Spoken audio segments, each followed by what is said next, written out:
let's see. How do I do this again?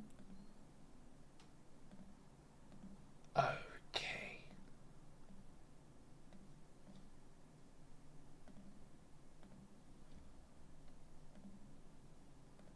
Right.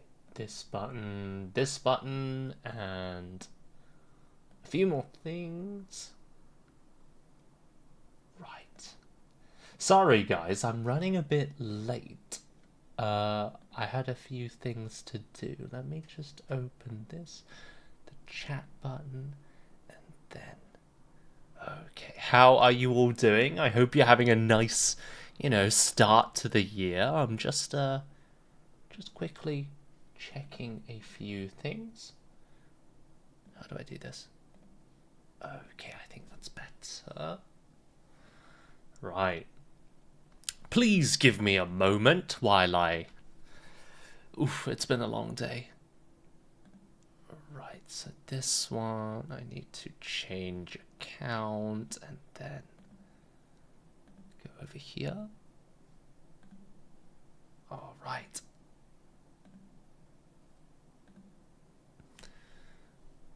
And then I need to go to live. Did you guys have a nice weekend? Well, I guess it's still the middle of the weekend, but I hope you're, getting a lot of things done, maybe enjoying yourself. How do you guys normally, or what do you call it? How do you relax on Saturday mornings? What do you do in the evenings? Like, do you do anything to kind of, sorry, what's this button?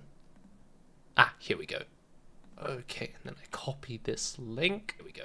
Okay, and then I copy this link. Here we go. Okay, right. So now I can't hear myself. That's okay. And then copy this link, and then I'll put it in Hello Talk. Hi, Momo. How are you doing? Nice to see you again. And I see we've got Meal as well. Nice to see you. And then put this here. I'm doing very well, thank you, Momo. I had a nice day. I was a bit busy, which is why I'm a bit late. But it was a nice, relaxing day. I'll tell you more about it in a moment. But did you do anything nice? Did you did you go out? Did you study any English? I'm gonna pin that. Okay. But today we got a nice debate ready. Hopefully there are going to be some people coming on stage. And it's nice to see Knots in the YouTube chat. Of course I remember Knots. Nice to see you. How are your studies going? And wow, you're studying English every day. That is wonderful. Why are you studying English? Again, today I'm going to be giving you guys more of a chance to speak about yourselves and, the main topic.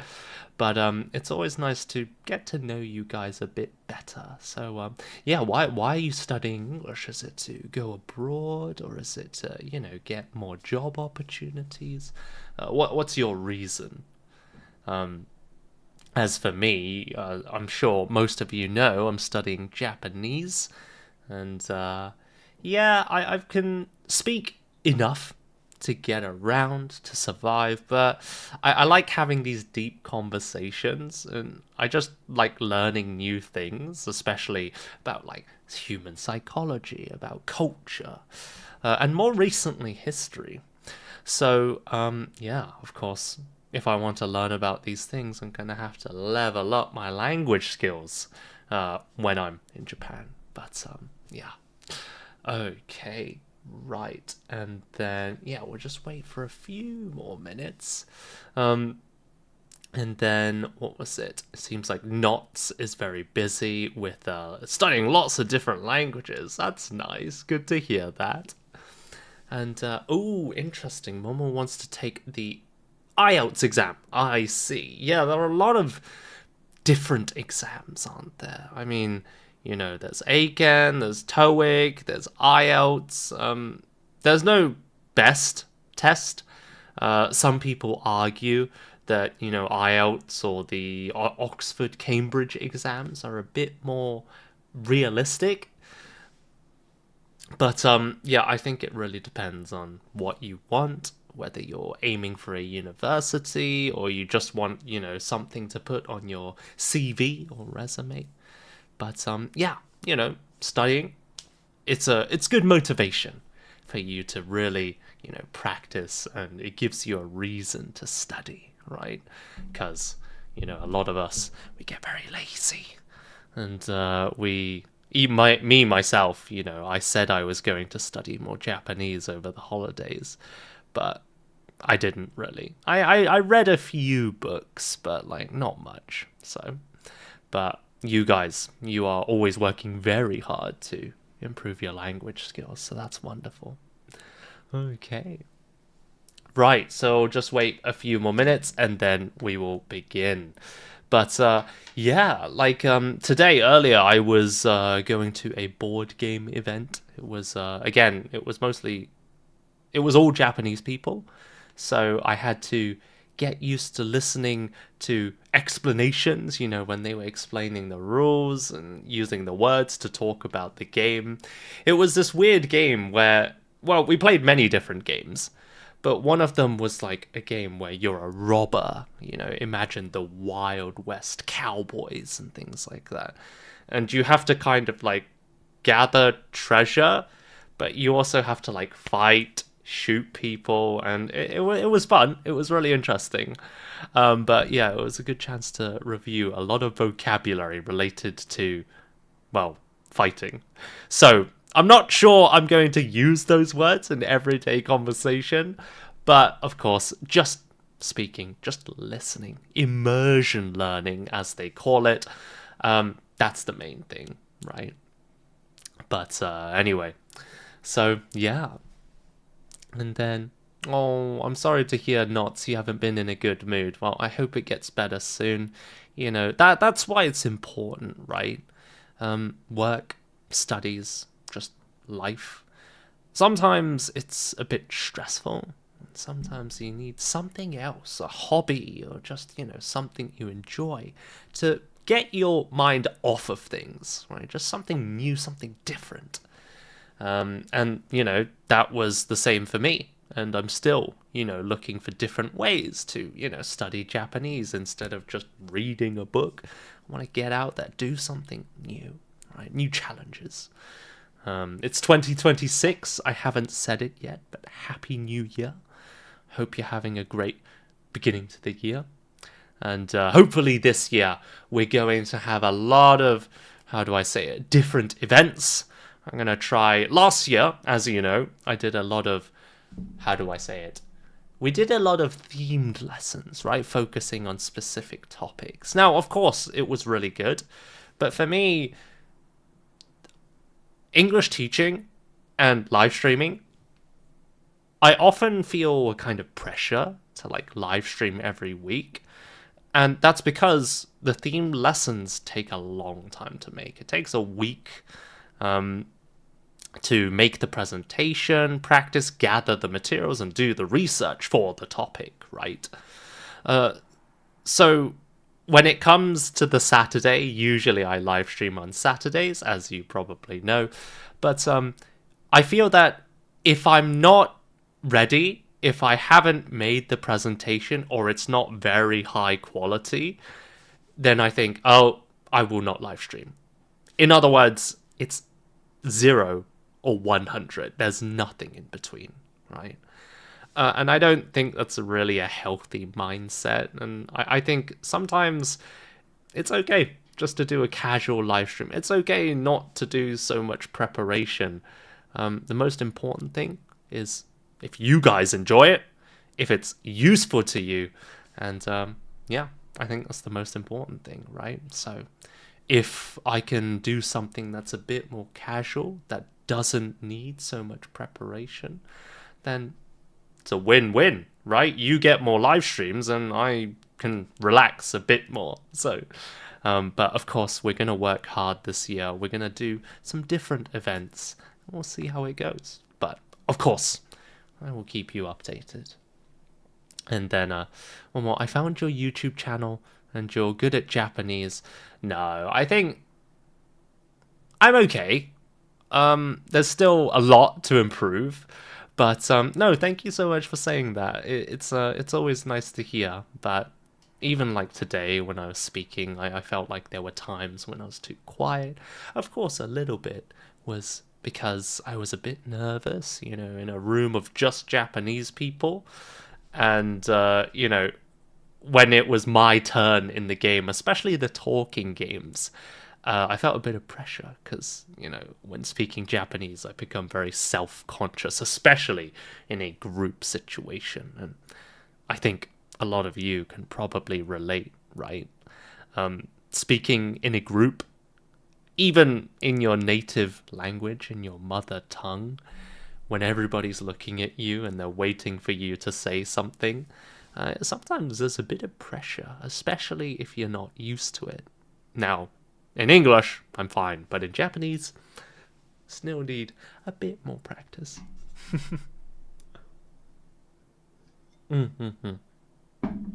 Okay. But why don't we have a look at today's topic? I think we've waited long enough. There aren't so many people right now, but that's okay. I'm sure people will start to come in later. So today's topic is, let's have a look. Let me open this up. Let's have a look. Today we're looking at a very special topic. I actually saw this on a YouTube channel as I was studying Japanese, and I thought it was a really interesting topic, a fascinating topic. The reason why cheerful people succeed in life. Okay. Now, this is going to be a bit of a debate. Yeah, you can agree, you can disagree with this statement. I think most people will agree that cheerful people generally, there's not many downsides to being cheerful, right? So I think most people would agree that being cheerful, being happy, or even just acting this way can generally, it can make other people feel a bit happier, right? Nobody wants to go into a workplace or a school and just be surrounded by people who are always sad and complaining about their lives. Now, don't get me wrong. Complaining about your life and, opening up. Just, what was it? What's the word? Venting, right? Just talking about your own problems and venting to people. That's okay sometimes, yeah, especially to close friends. But when you're meeting people for the first time, generally it's not a good idea to talk about all of your problems and, make the atmosphere a bit negative, right? So today we're going to talk about this statement, but we're also going to look at a few other important questions around this topic, yeah? Let's have a look at these 5 things. So the first one, of course, the title, the reason why cheerful people succeed in life. Number 2 is, how is personality decided? Yeah, why are some people cheerful and others not? Yeah. And then number 3, is there any benefit to being a negative person, right? We know, wow, what was it? I think we can agree that being cheerful is good, but actually let's kind of look at the opposite side. Let's kind of play devil's advocate, right? Just imagine the opposite side and think about it. Maybe there is a benefit to being negative. Maybe we can look at things in a different way and learn something new by being negative, right? Being happy all the time, that also must have its downsides as well, right? But let's talk about it. And again, maybe you guys can share your experiences, right? Maybe before you were a negative person, maybe right now you're trying to be more cheerful and positive. And yeah, why are you doing that? I would love to hear some of your stories today. And at the end, I'll also share one of mine. But question number 4, we're going to look at what is happiness and how do we achieve it? Yeah, a lot of these questions kind of related to philosophy, maybe a bit of psychology, mental health, and all of that stuff. But yeah. And then finally, what is the best way to change yourself, right? Especially at the beginning of the year, I think a lot of people, they think, yes, this year, new year, new me. I'm going to be a lot better at English. I'm going to be more hardworking. I'm going to go to the gym. Everybody's always trying to change themselves, and we're always trying to be better. But how? Because depending on how you want to change, go to the gym, maybe become more smart, that's not correct, to learn more, to become more knowledgeable. Depending on what your goal is, the method, the path to get to that goal will also change, right? So today we're going to talk about how to change ourselves, more specifically, how do we change our mindset, and maybe part of our personality as well, okay? And then finally, as I said earlier, I'm going to share a bit of a personal story. Fake it till you make it, how I learned to smile even when life sucks. Now, I will say that I've been a very lucky person. I haven't had many difficult challenges in my life. Of course, sometimes, moving to a new country, kind of trying to make friends, being isolated in a new country, things like that. But nothing terrible. I think a lot of other people have had much more difficult experiences compared to me. So this is why I would love to hear some of your things. But of course, don't worry about sharing your deepest secrets. Just, talk about what you're comfortable with, and we'll go with the flow. We'll just have a casual discussion, or maybe a deep discussion. So, we'll see. But let's go back and let me just quickly check some of the comments before we begin. So, let's have a look here. What was it? So, Momo says, maybe because cheerful people more likely to take a risk aren't afraid of being in the safety zone. That's a very good idea. Well, yeah, we'll dive deeper into that in a moment. I just want to quickly look at the YouTube side as well, as I think Not says any changes go through stress, anger, difficulty. Only in situations they say you have the only opportunity to do something or you're just dead. I'm not sure what exactly you mean, Not. Maybe you're trying to say that, it's important to make the most of your life. Don't waste time. You only have one life. Something like that. Yeah. But, okay. So, of course, one more rule before we begin. I'm going to be asking or sharing the question with you guys. So if you do just want to share a comment through typing, that's totally fine. But I would love to have some people on stage. I'd love to give you a chance to speak in person, online, but, through speech, right? So if you do want to come on stage, please raise your hand at any time, and we'll go first come, first served, meaning the first person that raises their hand will be the first person to come on stage, and so on. Okay? So, let's have a look at number 1. The reason why cheerful people succeed in life. Okay? Now, I'm going to read your comments. Yeah, I'm going to focus on your answers first, and then I'll share mine at the end. Okay? So first, let's have a closer look at what Momo said. Maybe it's because cheerful people are more likely to take risky behaviors and are not afraid of being in the safety zone. Oh, maybe you mean like not being afraid of going out of their comfort zone, maybe. So actually, I think that's a really good point. Yeah. Now, what is the definition of, cheerful? I guess a lot of people think it's, being happy, being positive.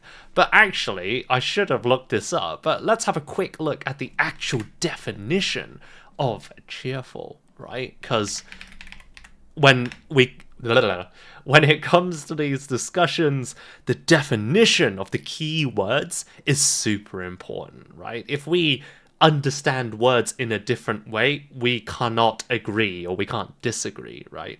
So let's have a look. So cheerful, it just means happy and positive. Yeah, so we weren't wrong. It just means, often they have a lot of energy, but they're happy and positive. Okay? So, sorry, coming back here. Let's have a look. So, I would definitely say so. People who are more, how do I say it, happy and positive and cheerful, they tend to move forward. They tend to try new things because they don't worry so much, and they tend to, be more optimistic about the future, right? If you have, let's say, you're thinking about taking a new exam. I'm sorry, it's a bit of a boring example. Let's make it a bit more interesting. You see on TV, there's these game shows, for example, Who Wants to Be a Millionaire, right? These game shows, they test your knowledge, or maybe it's like a physical challenge, and if, you beat the challenge, if you beat the other people in the competition, you can win a huge amount of money, right? Now, a lot of people, when it comes to challenges, especially these like higher level challenges, which involve a lot of money, or like, a big competition with lots of other people, I think most people would think, oh, well, there's a lot of other people, I'm just average. There's a very low chance of me, winning, right? But positive people, cheerful people are generally going to be a bit more, how do I say it, maemuki. I don't want to say not forward thinking. They're going to be more likely to challenge new things because they might think, it should be fine. Or they might even just say things like, well, even if I don't win, it's a fun new experience. Why not? Maybe I can learn something. Maybe I'll meet new people, right? They're always looking at the positive side of things and maybe what they can gain, what they can get, and other reasons to do things, right? Whereas negative people and worried people, they focus on the reasons why not to do something. Yeah, if I fail, it's going to be embarrassing, right? Now, there's a difference between negative and positive people, right? Cheerful and not so gloomy people, right? But it's actually, well, of course, mainly in the mind. Their ability is not relevant, right? The negative person might actually be better in some way. They might be better at sports. They might be more intelligent than the positive person. But because of their mindset, they're going to step back and they're going to say, no, there's no reason for me to do this. Or rather, there are more reasons for me to not do this, right? But I'm talking about maybe natural ability. Positive people, because they challenge more things, because they get more experiences, they grow. They grow a lot more and a lot faster than negative people, right? Now, it's okay to challenge new things as a negative person. Actually, if you're negative, and maybe we'll talk about this later, maybe thinking about, let's look at it here. Is there any benefit to being a negative person? But in my opinion, one of the benefits is maybe you're a bit more cautious. You're a bit more careful. Because you don't have so much confidence, you're gonna maybe do a bit more preparation. You're gonna do a bit more research because you're worried. So that's my opinion anyway. But anyway, I've been talking enough. Any people want to come on stage? Not yet. That's okay. And then, yes. But so cheerful people, why do they succeed in life? Now, there's a very interesting thing about cheerful people. I don't know if you've ever had this, but in your friend group, have you ever experienced, there's one person in the group, or maybe it's the whole group, maybe it's like your family or the group, but some people are just always happy, right? Or maybe they just look happy and they're pretending, right? But it's very hard to not like, happy people. Everybody wants to be happy. At least, I believe so.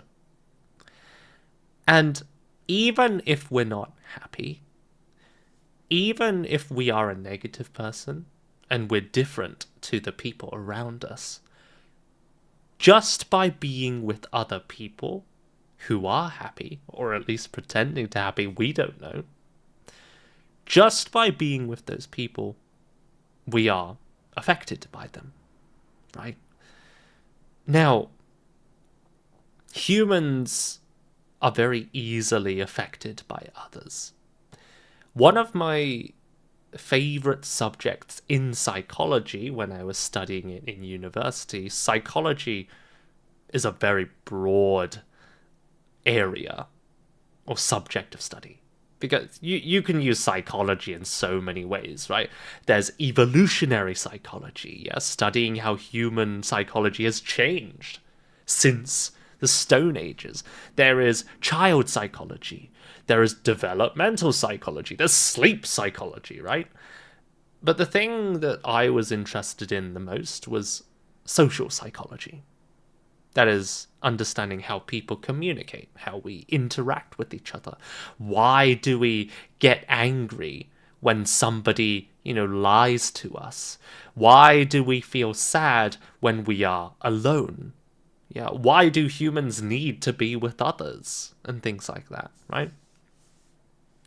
And the interesting thing about humans is emotions are almost infectious. It's like a disease, right? When your friend is talking so passionately about their hobby, about a positive experience they had the other day, even if you're not interested in that topic, you might not understand everything they're saying, right? It's just mumbo jumbo to you. But when you see that smile on their face, when you see that energy that comes up when they're passionate about this thing, I think a lot of people would also feel something, right? They would also feel that happiness and maybe become just a bit more positive that day, right? This is why stories, movies, books, stories affect humans a lot. We are not always, it depends on the person and maybe our mood and interest, but we are moved by the words of others.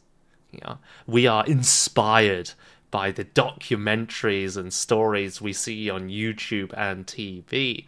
And when we talk to new people and hear their stories, it often, especially if it's a story that you can relate to, if it's like somebody talking about their challenge of... Was that somebody? I think I heard something. Sorry.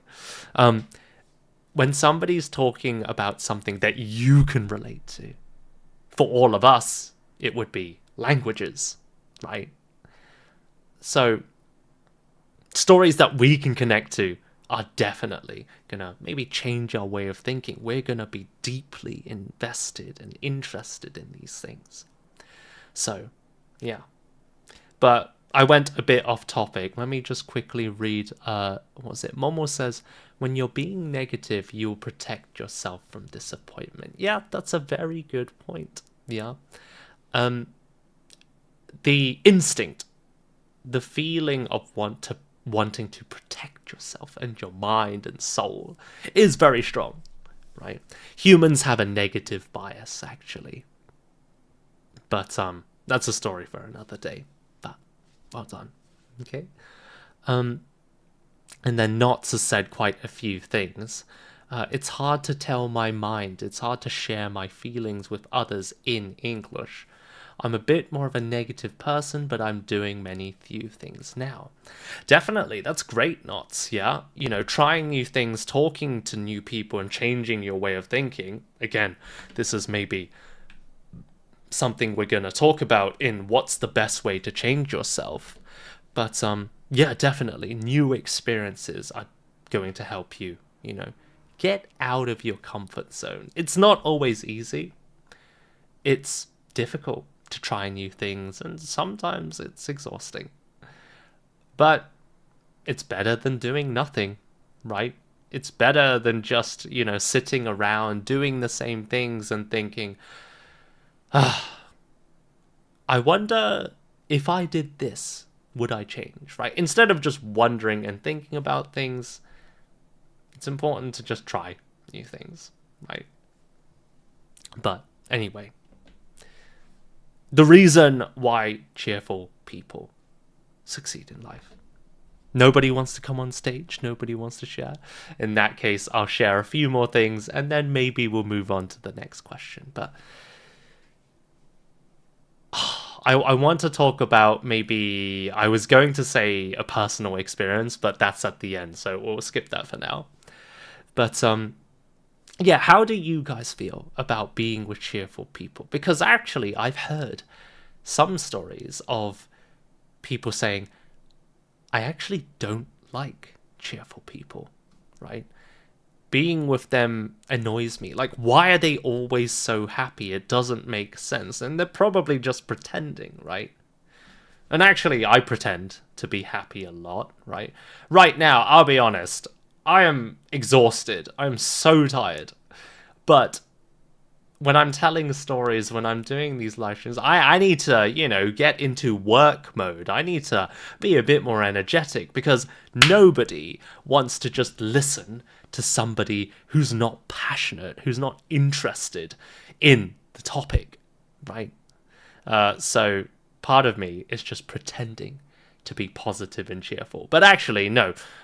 Part of me is pretending to be energetic right now. But I do like this topic. I am genuinely interested. So that part of me is not acting. But anyway. So, yeah. Cheerful people generally succeed in life. Sorry, let me bring it back over here. Cheerful people have a special power to attract a lot of people, right? And I think, especially in business, but also when it comes to making friends, cheerful people are generally more popular than other types of people, right? When I say popular, now many people think, well, I don't need to be popular, you know, in school, you know, those people who are really good looking. They have a lot of charisma. They've got so many people gathering around them. We call them, you know, the cool kids, right? The popular kids. But now, of course, you know, being popular, it's not necessarily a good or a bad thing. But when it comes to opportunity, when it comes to having more chances to do different things, I do think being cheerful and popular can give you a big advantage. Okay. Now, why is that? Well, if you've ever tried to, I don't know, let's say you're trying to build a business, or you're trying to start a new event, you're trying to do anything in life, I think we can all agree that life is a lot easier when you have friends. Life is a lot easier when you have connections, right? Being popular, maybe because you're cheerful and many people like being with you, they enjoy talking to you, that gives you more connections. And when you have a problem by yourself, let's say you're trying to start a new event, but you don't know how to do it. Maybe you've never hosted an event. Then you can look in your network and you can talk to somebody. You might say, hey, how you doing? I was wondering, could I ask you for a bit of advice? And so on, right? The more your network grows, yeah. Now, of course, you shouldn't just try to make friends so you can use them later, yeah? Become friends with people naturally. But also, don't be afraid to ask your friends for help. Because I think we can all, how do I say it, relate to this feeling. I'm sure you felt this before. I have so many problems, but I don't want to ask for help. I don't want to rely on my friends because I don't want to cause them trouble. If I ask them for help, they might think I'm annoying. Or they might think, I'm a pain in the neck, right? I'm always struggling. They might not like me because I'm slow to understand things, or maybe, I'll ask too many questions, and all of these negative thoughts, right? But interestingly, on the flip side, these negative people who don't want to ask for help, they're often happy to give help, right? When your friend asks you for help, right, for studying or just for some advice, I think most of us are very happy to give advice, yeah? Not only do we think it's not annoying, it's no problem, but we also are even happy to help them. Because a lot of us, I think we can understand that feeling of being lonely, being worried about something. And when we can help others, it's a very special feeling that you can't get from, I don't know, just having money or succeeding by yourself. There's a very special feeling or sense of achievement that you can get from helping others. That's how I feel, anyway. And that's a part of why I became a teacher, right? Now, I had a very interesting discussion about this topic, and maybe how to become happy with my student earlier today. And we talked about helping people. Now, it's funny because helping people is generally a generous act. It's a selfless act, right? But some people help others because it makes them feel good. Now, you might argue, oh, well, that's quite a selfish reason, right? And I understand why people say that. For me, I'm kind of 50-50. Yes, it is kind of selfish that you're doing it to make yourself feel good. But on the flip side, you're still spending energy. You're spending time and effort to help others. That action is kind. It's positive. So, I think that's fine, right? My philosophy, or rather my way of thinking, is that I'm happier to be a selfish person and help others because I have a selfish reason. I'm happier to do this than to not be selfish and not help anyone. Yeah? Because if I were not selfish, if I didn't care about making myself feel better, then maybe I wouldn't try to help so many people. Maybe I'd just focus on myself and just enjoy life more, right? But anyway. So, Momo, no, it's okay if you really need help to ask friends, definitely, right? But it's very difficult to make people ask for help, right? The people who need help the most are often the people who are least likely, who do not want to ask for help. And this is why it's so difficult to get people who are depressed, who have mental issues, to go to a therapist. Because they have to admit, they have to say, okay, I have a problem. And that's a really difficult step to take, right? But anyway, we'll just have a look at a few more comments, and then we'll have a look at the next question. Knots has been writing a lot. Thank you so much. Knots, great practice. Well done. I wish I could take you on stage. Oh, it looks like we do have somebody who wanted to come on stage. They've disappeared now. I think cheerful people can be happy with others. They can be happy because someone else is happy too, and that's great. I really want to be that person. Definitely, yeah, Knots. That was what was it? That was a great comment. I completely agree, right? Cheerful people are happy, or they're pretending to be happy. They attract more people who want to be happy, and again, they affect each other. Happy people make others happy. And then the happy person, the start of this reaction, this chain reaction, sees the other people becoming more happy and laughing and smiling. Then they become even more happy. So this is what we call a positive, 고준간. What's the word in English?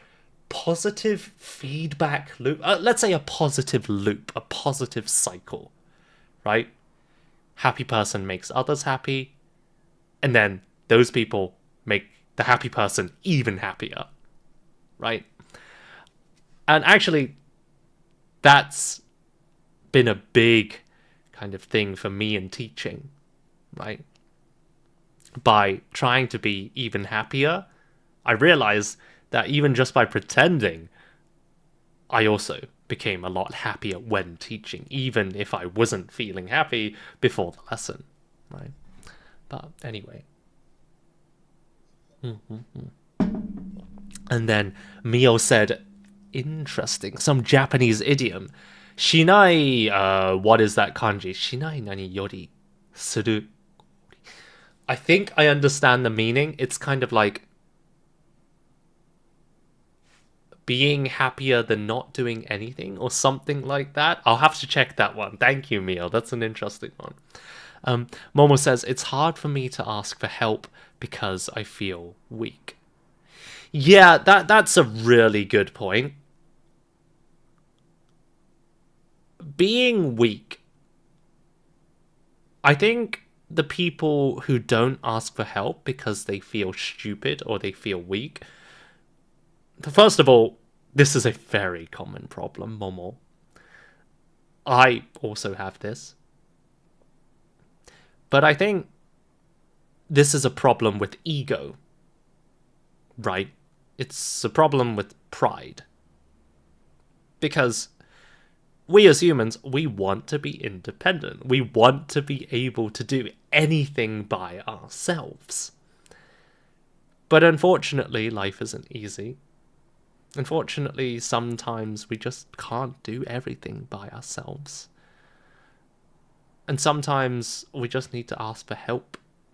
Sometimes we just need to say, okay, I don't know enough.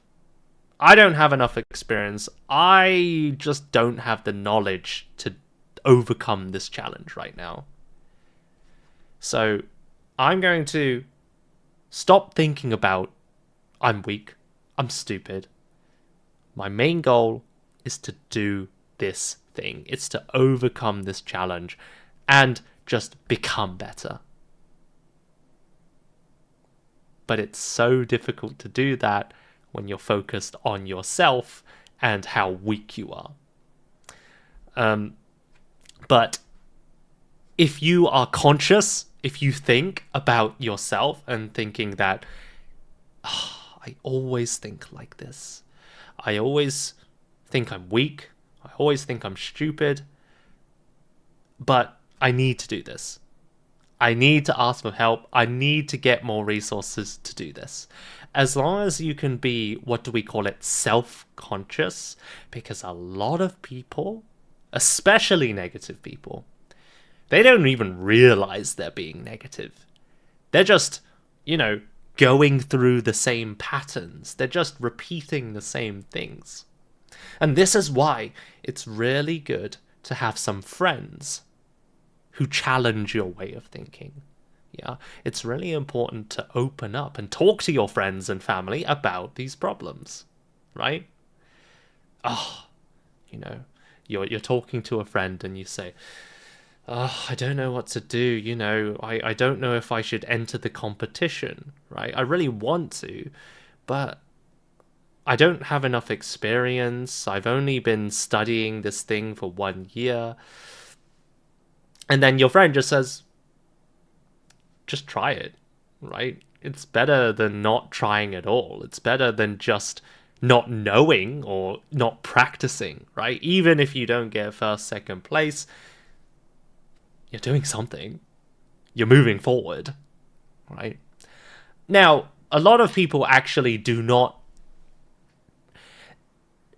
It's not they don't trust their friends, but they often think that, oh, because they are my friend, they're just being nice. Oh, you're not stupid. Oh, you're not, weak. And it's quite difficult because sometimes friends and family, their persuasive power, let's call it. Sorry, I'm thinking a lot in Japanese and kind of directly translating. Settokuryoku. They don't have so much credibility, right?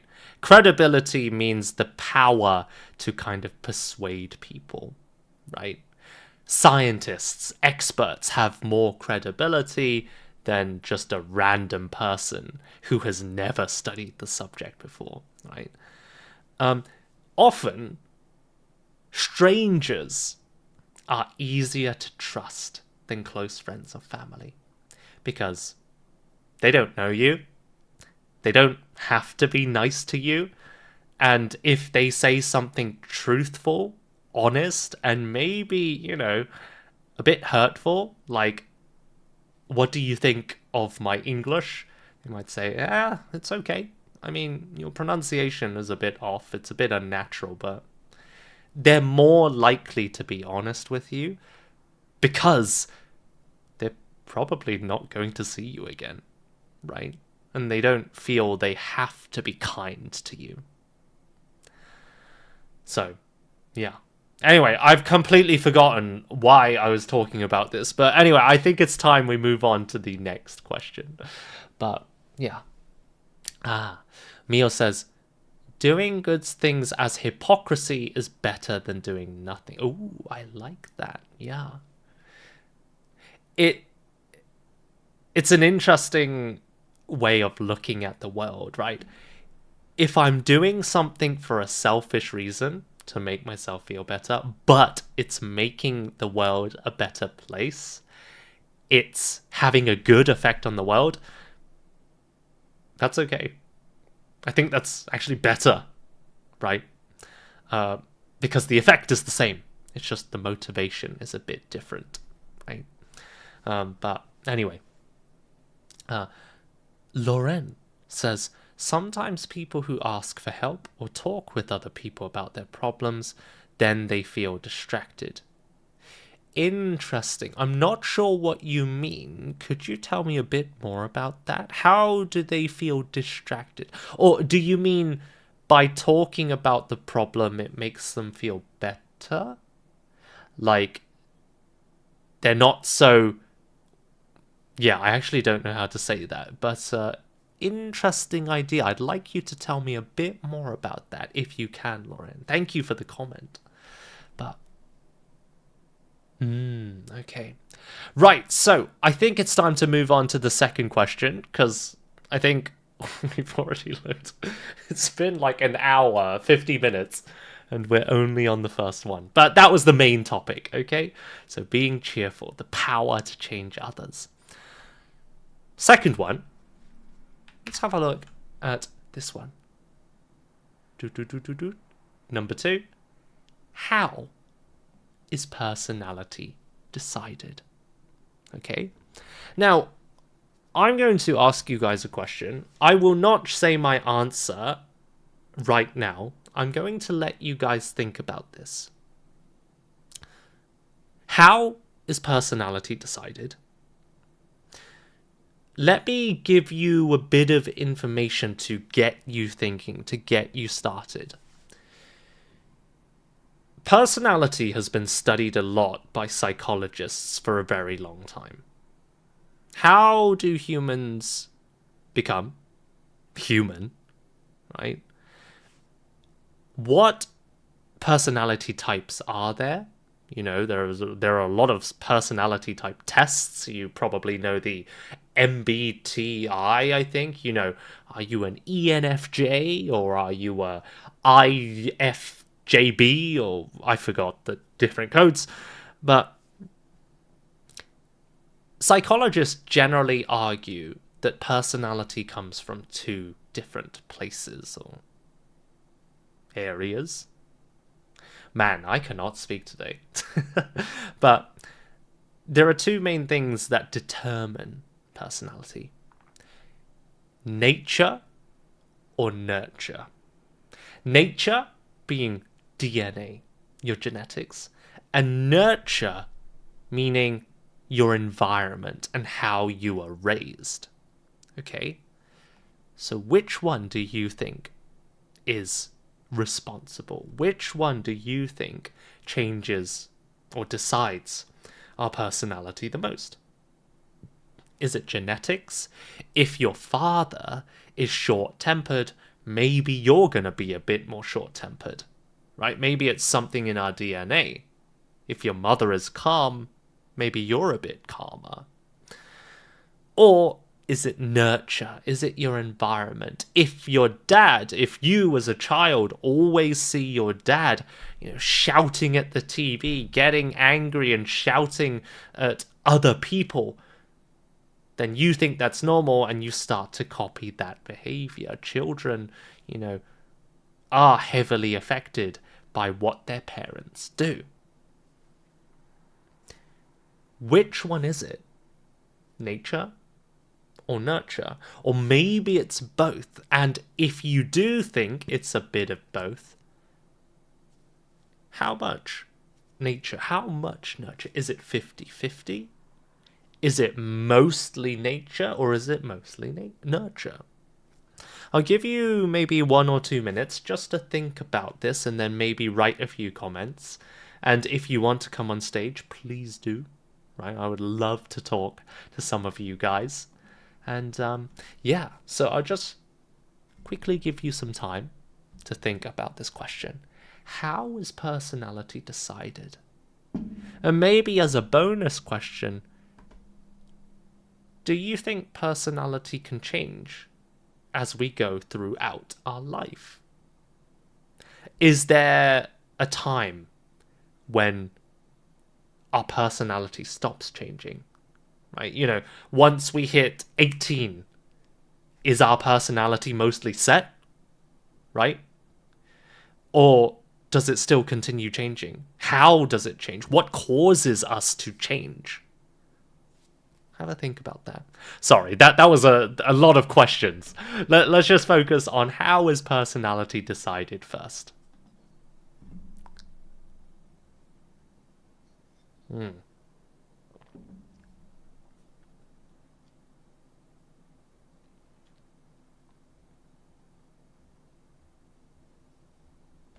Okay. Right. This is a very interesting topic, and this is going to be connected to, what was it? Let's move it here. This is going to be connected to number 4. What's the best way to change ourselves? I see Knots as saying, I think the way I grew up, what was it?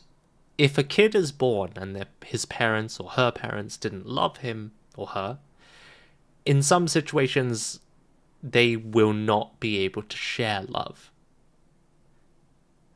Interesting. Definitely. Yeah.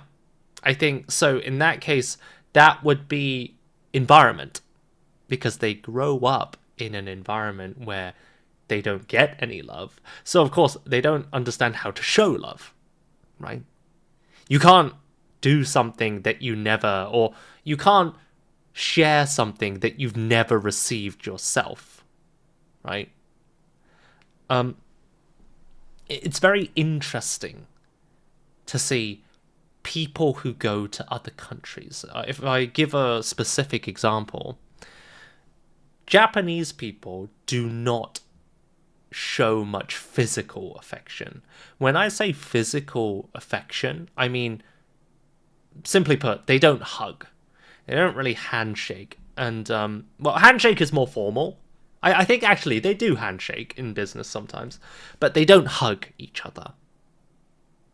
But in the UK, it's very normal to hug friends and even people that you don't know so well, right? Now, we don't hug strangers, okay? But we do sometimes hug. Again, it depends on your personality. If you're more cheerful, then maybe you're more open and happy to hug others. So it does depend a bit more. But anyway, Japanese people who spend a lot of time in America or the UK, in countries where physical touch is a bit more normal, often they will come back from those foreign countries back to Japan, and when they meet a foreigner in Japan, you know, they'll be very used to just hugging, just saying hi, being a lot more open, right? They do change after spending time abroad. And I think most of you can probably relate to this. Not just, you know, what we do, but the way we think. And this is why people who go abroad or have more experiences with different people and countries, they're a lot more flexible in their way of thinking, because they know that there are different ways to do things. There are different ways to approach a problem or think about things, right? And I think that's one of the biggest benefits of traveling, talking to new people, making friends outside of your own country. But anyway, right. So let's have a look at some of the answers from the, what do we call it? From the comments.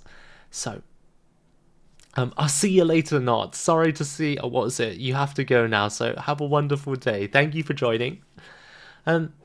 Sandra says nature. Momo says both family and genetics. Maybe personality becomes more mature as you go throughout life. I agree.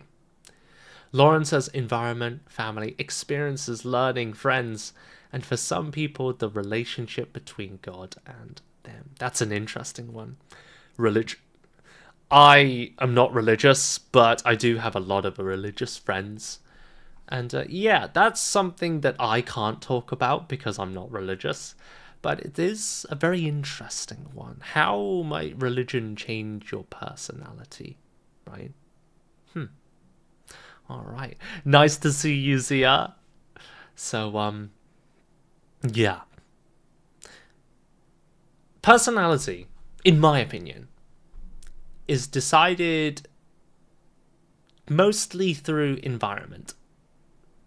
And people can change a lot. People do change a lot. But some people change more than others, right? So, how do I say it? Personally, I think the people who become the most well-rounded... Now, there aren't... How do I say this? This is really hard to put into words, but I don't like thinking about personality in the way that there's good personalities and there's bad personalities, right? Of course, there are some personality types that are more difficult to deal with, right? Like short-tempered people. And there are other personality types that are more liked, like cheerful people. But personality is so complex, and it comes from our experiences, especially as a child, and sometimes things like trauma. And why has my screen become so yellow? Oh, I think it's the night mode. Anyway, sorry. But when you start to label people, this is a very dangerous thing. And they found that there was a very famous psychological experiment. Long story short, if you give people a label, for example, you are stupid, or, you're not very good at this thing, if you say it enough times, especially to young children who do not have that level of confidence, especially if they are hearing this from a family member or a friend, it really does affect them for their whole life. It can even affect them for their whole life, right? In this experiment, they found that if you give labels enough times, if you really tell them that they are stupid or something, it can become trauma, and it can change the way they think, and it even has physical effects, right? In this experiment, they were telling children that they were not good at public speaking, or that, they weren't very good with words. And they found that even if they were originally fine, they had no problems, they spoke normally, if they get lots of feedback from an adult saying, nope, you're stupid, nope, that was terrible, even if they're really good, the children lost confidence, and they started to become more similar to their labels. They started to believe, oh my, I'm not saying things right, and I need to fix this. Wait, did I just make a mistake? And they start to become more similar to the labels. So, but anyway, I think personality, a good way to try and become a better person, is just to kind of meet with more people and understand that personality can change, and there's no one way of doing things, right? It becomes very dangerous when we start to think, oh, you should be like this, or like, I don't understand why you're doing these things, right? This is wrong, this is right. Generally in life, especially with misinformation and AI right now, it's very dangerous to say with confidence, this is right, this is wrong. You should do this, you shouldn't do that, right? Which is why, as a teacher and just as a person, I very rarely say things with 100% confidence. Even when I give advice about English, learning and studying languages, even when my students ask me, what should I do to improve my English? There are some things I can say with confidence. For example, output is very important. Most people don't do enough output. And I think, generally, I think output is better than input, right? If you have a choice between reading a book versus talking about a book, I think 90% of the time, talking about the book is going to be better for your learning, because you can't talk about something you don't understand, right? You can read about a book and you can read a book and understand the story, but that doesn't mean you can explain the story to somebody else, right? So it's a one-way thing, right? But if you can explain the story, of course you can understand the book, You can't explain something that you don't understand. So in this way, you can do both, which is why I think output is better or more important. But anyway, you also need input because you can't output something you don't know, right? You need something to go into your brain first before you can share it with other people. But yeah, they're both necessary. But if you have a choice between A or B, input or output, I would say output. But anyway. Oh, what was I saying? I forgot. This is the problem. Oh, did somebody raise their hand? Oh, dang it. I keep seeing the red circle of people raising their hand, but then when I click, I see that there's nothing here. Sorry, you can see here. Nobody has raised their hand. So please do come on stage. I mean, if you want to listen to me more, that's fine. Certainly. Thank you very much. Okay, so we're gonna invite Surine on stage. Should I? No, we'll look at the comments afterwards, okay? So just before I take Surine on stage, I'm going to try and give everyone a chance, keep things moving. So maybe I'll give Surine like maybe 5 to 10 minutes to share her story, her opinion, and, you know, if nobody else wants to come on stage, we can talk a bit longer, but we'll go with the flow. She disappeared. Okay, but anyway, is it some sort of time limit? Like, does the hand disappear? Surine, if you still want to come on stage, please press the button again, and I'll let you come on. Okay. For now, let's have a look at some of the comments. What was it? So, do you believe in the afterlife? I don't know, but it's slightly off topic, so we'll move on. Less attractive personalities. Yeah, let's say it that way. There are less and more attractive personalities, right? But I don't like to say there are bad and good personalities, because humans are more complex than that. But anyway, what was I saying? There's no right or wrong. It's very dangerous to talk about absolutes.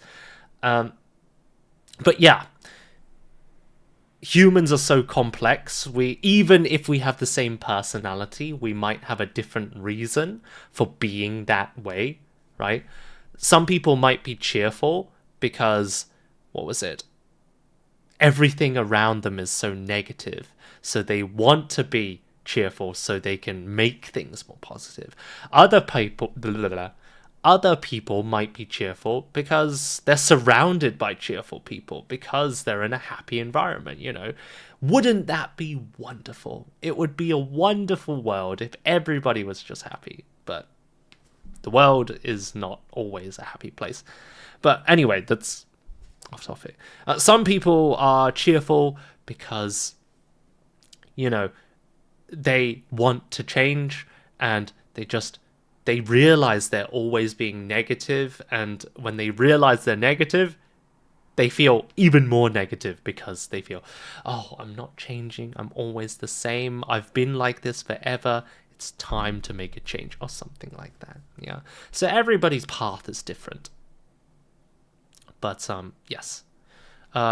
Oh, you just got to the room. You don't have things to share. Oh, that's okay. No worries. Yeah. But anyway. Yeah. So, I guess most people believe in maybe environment. How is personality decided? Yeah. Okay.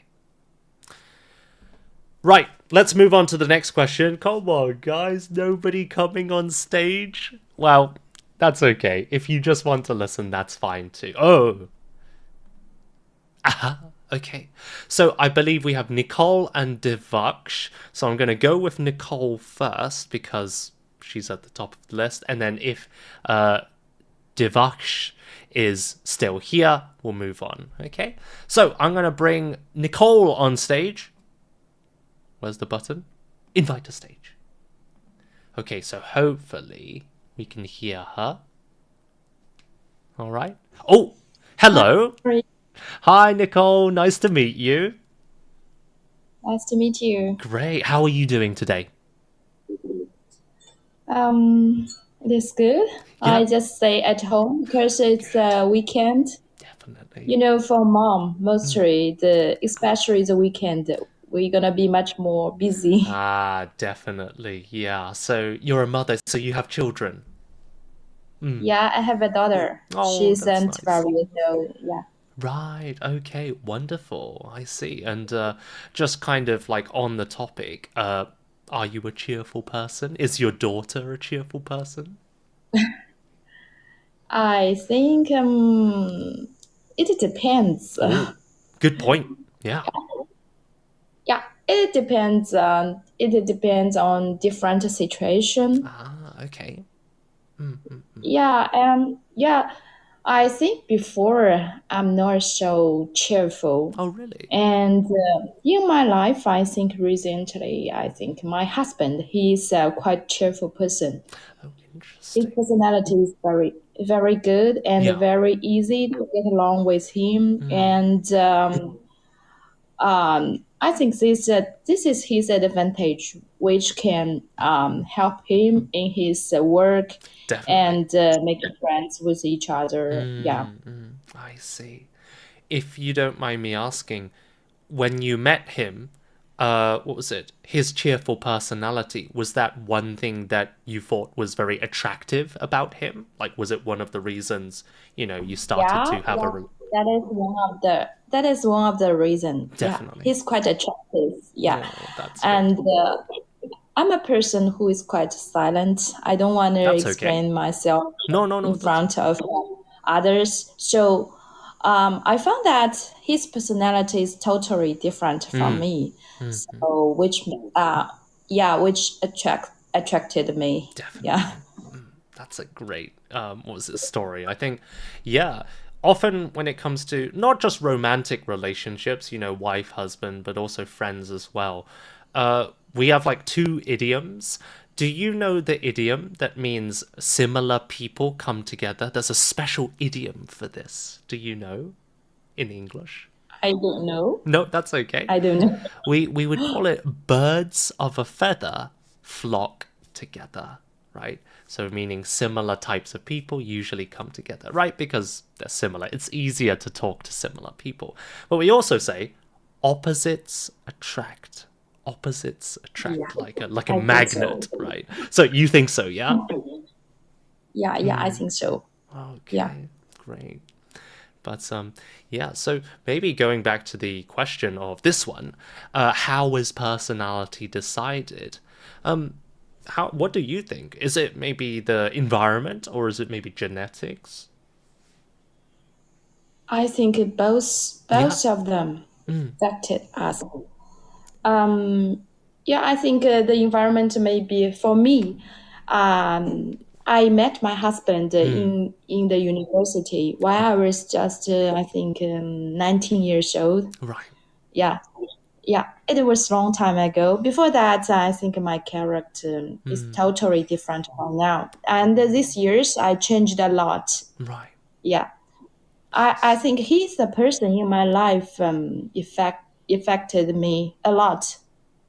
Definitely. And also, I prefer to make friends who Mm. is similar the character as him. Yeah, I also Ah. have some friends. Their character is so good. Yeah, Mm, so cheerful. mm. Yeah. I see. Interesting. Have you? What was it? Have you ever felt uncomfortable when you are with these cheerful people? Because as you said, you're quite different, right? So did you ever feel uncomfortable being surrounded by people who are so different to you? How to say? Yeah, for some people, Mm, maybe they feel not so comfortable true. because for example, if the people there, both of them, all of them are very cheerful, Mm, so you want to show themselves in front of others. that's right. So maybe someone they don't like the similar personality as Mm, them. mm, But for me, is it okay? I can listen to them, and yeah, because my personality, I don't want to explain too much, that's right. so I can be a good audience. Yeah. I can listen to them. Yeah. That's right.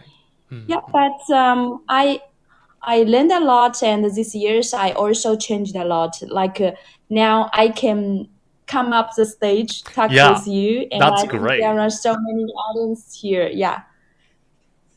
I think coming on stage takes a lot of bravery, and when you said that you're quite shy and maybe not so cheerful, um, like as you said, you've changed a lot this year, which is awesome. And actually, one thing I realized, and thank you for sharing your story because that helped me realize, often because we're so different, what was it? Because you have like cheerful people, loud people, and quiet people, and shy people. Actually, sometimes they go well together, right? Because if you have a group of like five cheerful, loud people who are always very talkative, you're gonna like clash a lot.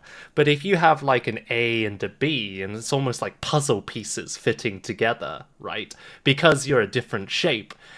Maybe sometimes you're a good match, and I think that's great. But I have one question for you. Why did you change so much this year? Was it like a decision? Did you think, okay, I want to change myself? Or was it something that just happened by chance? I think I changed it just naturally. I Oh, didn't force myself, yeah. and the job I'm dealing with is the foreign trade. So in my Ah, daily life, I should communicate with my clients every day. So in my opinion, this is also the reason I use this application. Firstly, I want to improve my spoken English. Secondly, I also want to make friends, especially in the live stream. I definitely. can have a conversation with people face to face, which can help me, I think, make me much more confident. That's Yeah, awesome. because between me and my customer, I should not just talk with the business. This is not the only one topic. I Yeah. also should find other things to talk with them. Keep myself not so shy or quiet. Yeah. That's right. So yeah, Very I good. think I didn't force myself. I just let it happen naturally. Yeah. Definitely. Yeah. There are times when you need to push yourself, when things are not changing. But there are also times when, when you just think about what you need to do, when you have a clear goal and you're Yeah. thinking about the future, and sometimes you just naturally change because you do the things that you need to grow, right? Which is what you're doing here. So that's awesome. Yeah. Now, another reason I think, as a mom, as a parent, I Ah, also should be cheerful in front of my kid.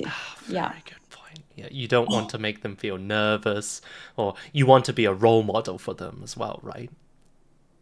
Yeah. Yeah. That's it. Definitely. Although I also, how to say, sometimes I'm not 100% perfect mom. That's Also, okay. sometimes I'm not so good, but I try to make myself much more better day by Definitely. day. Yeah. Yeah. I mean, if there's ever a parent who says they are a perfect mum or dad, then I don't think you should trust them because I don't believe that kind of thing exists, right? Even if you have like three or four children and you have more experience parenting, every child is different. Every child has different experiences and grow at different speeds. So, That's true. That's true. but yeah. Even one kid during different periods, Yeah, different problems. true, definitely, exactly, right? When they're a teenager, when I teach young children, the elementary school students are completely different to the teenagers, right? So, That's it. Now I'm experiencing the teenage period. oh, my puberty, right?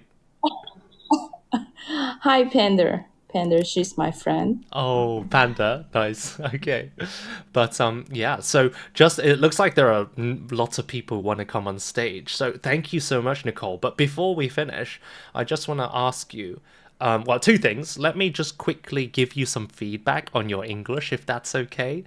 Um, I Okay, think you've thank done you. a brilliant job. Especially your pronunciation is so easy to hear.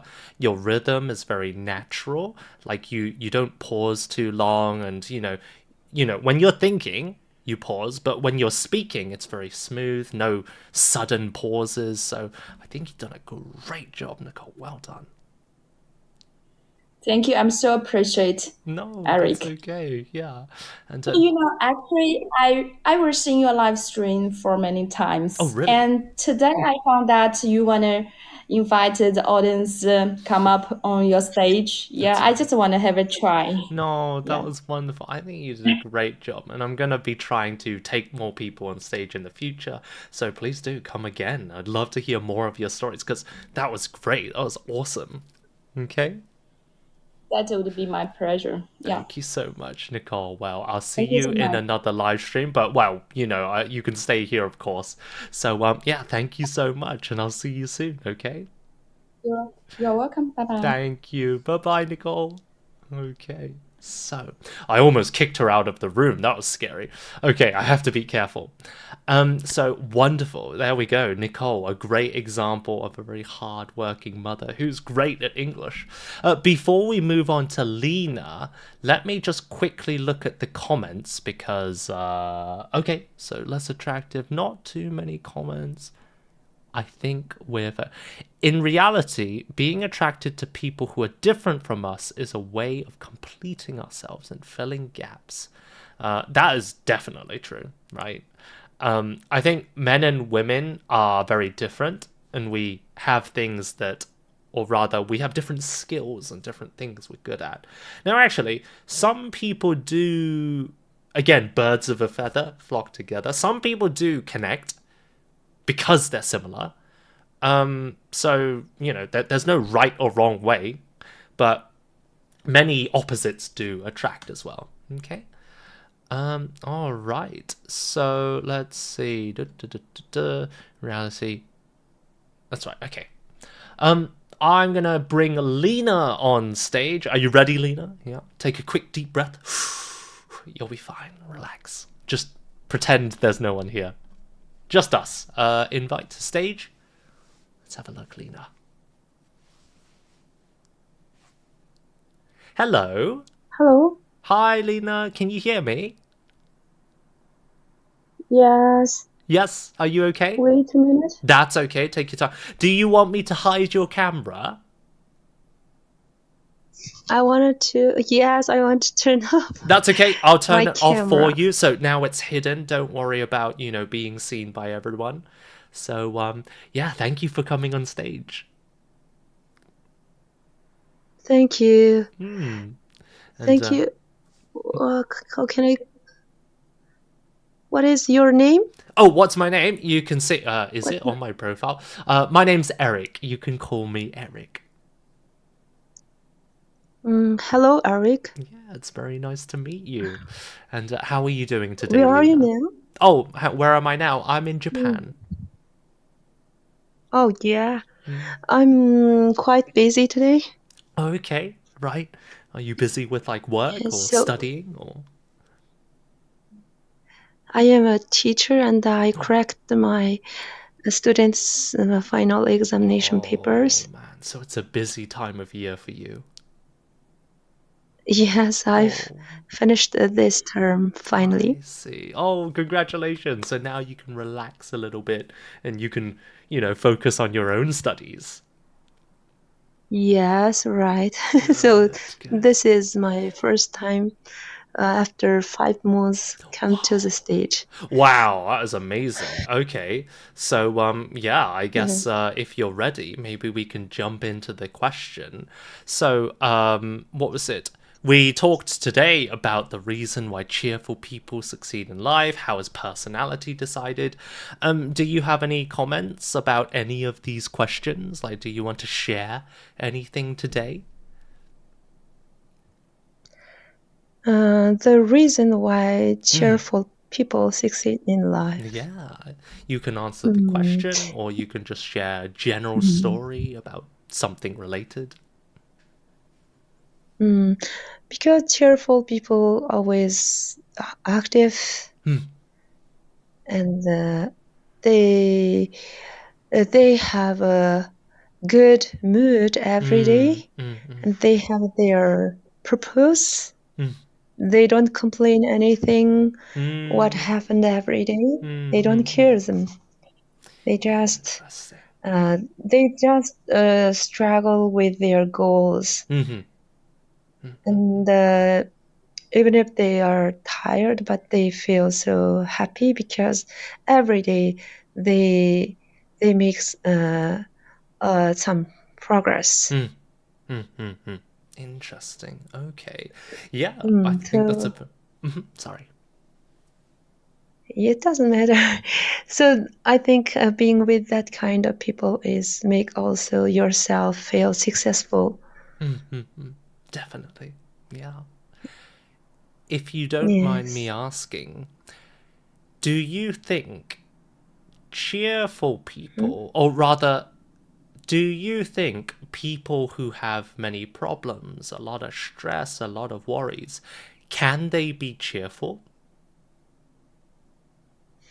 Maybe they will be cheerful if they change their mind. Ooh, Maybe okay. if they wanted to change themselves and listen to others and talk with peoples and family members, Okay. and don't just insist on their own attitude, their own Very good. view. Yeah, that's a good Yeah. point. You said something very important. You said we shouldn't insist on our own views. I guess maybe you're saying that we should be flexible, we should be open-minded and, accept other, viewpoints and pieces of advice. Is that right? Yes, because failure is the mother of success. Oh, very good. Well done. Exactly. Yeah. What was the Yeah. phrase? Failure is the mother of invention or something? Yeah, something similar to that. But very good. And for you, would you say you're a cheerful person, or are you trying to become more cheerful? I think I'm a cheerful person, but today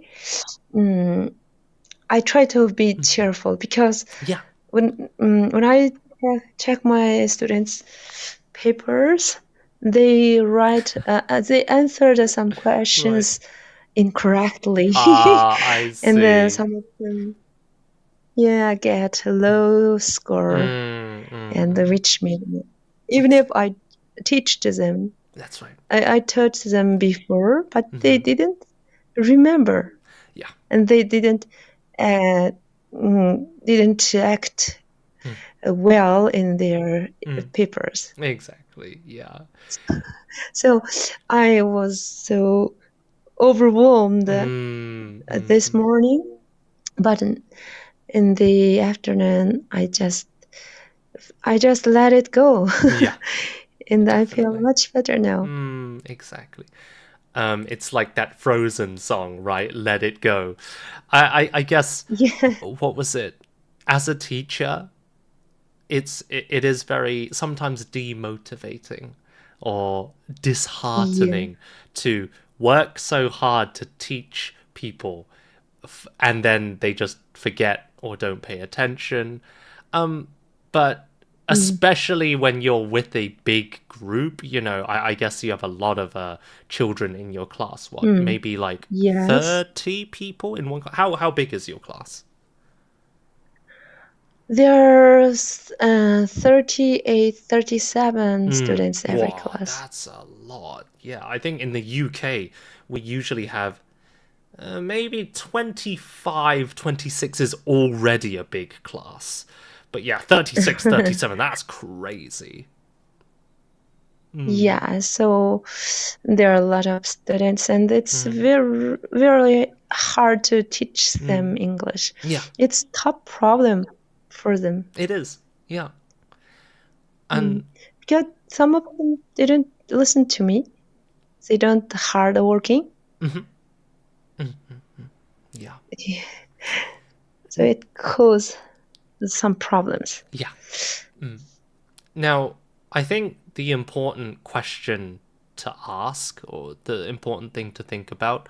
Many people think that not being hardworking, being lazy, is a problem with, like, personality, right? And yes, some people are very lazy, and that's okay sometimes. I think the more important question is, why don't they have the motivation, right? Is it because they don't enjoy the subject? Is it because they don't think English will be useful in their life? And as you said earlier, sometimes there's nothing you can do. Sometimes you just have to accept and let it go. They're not interested.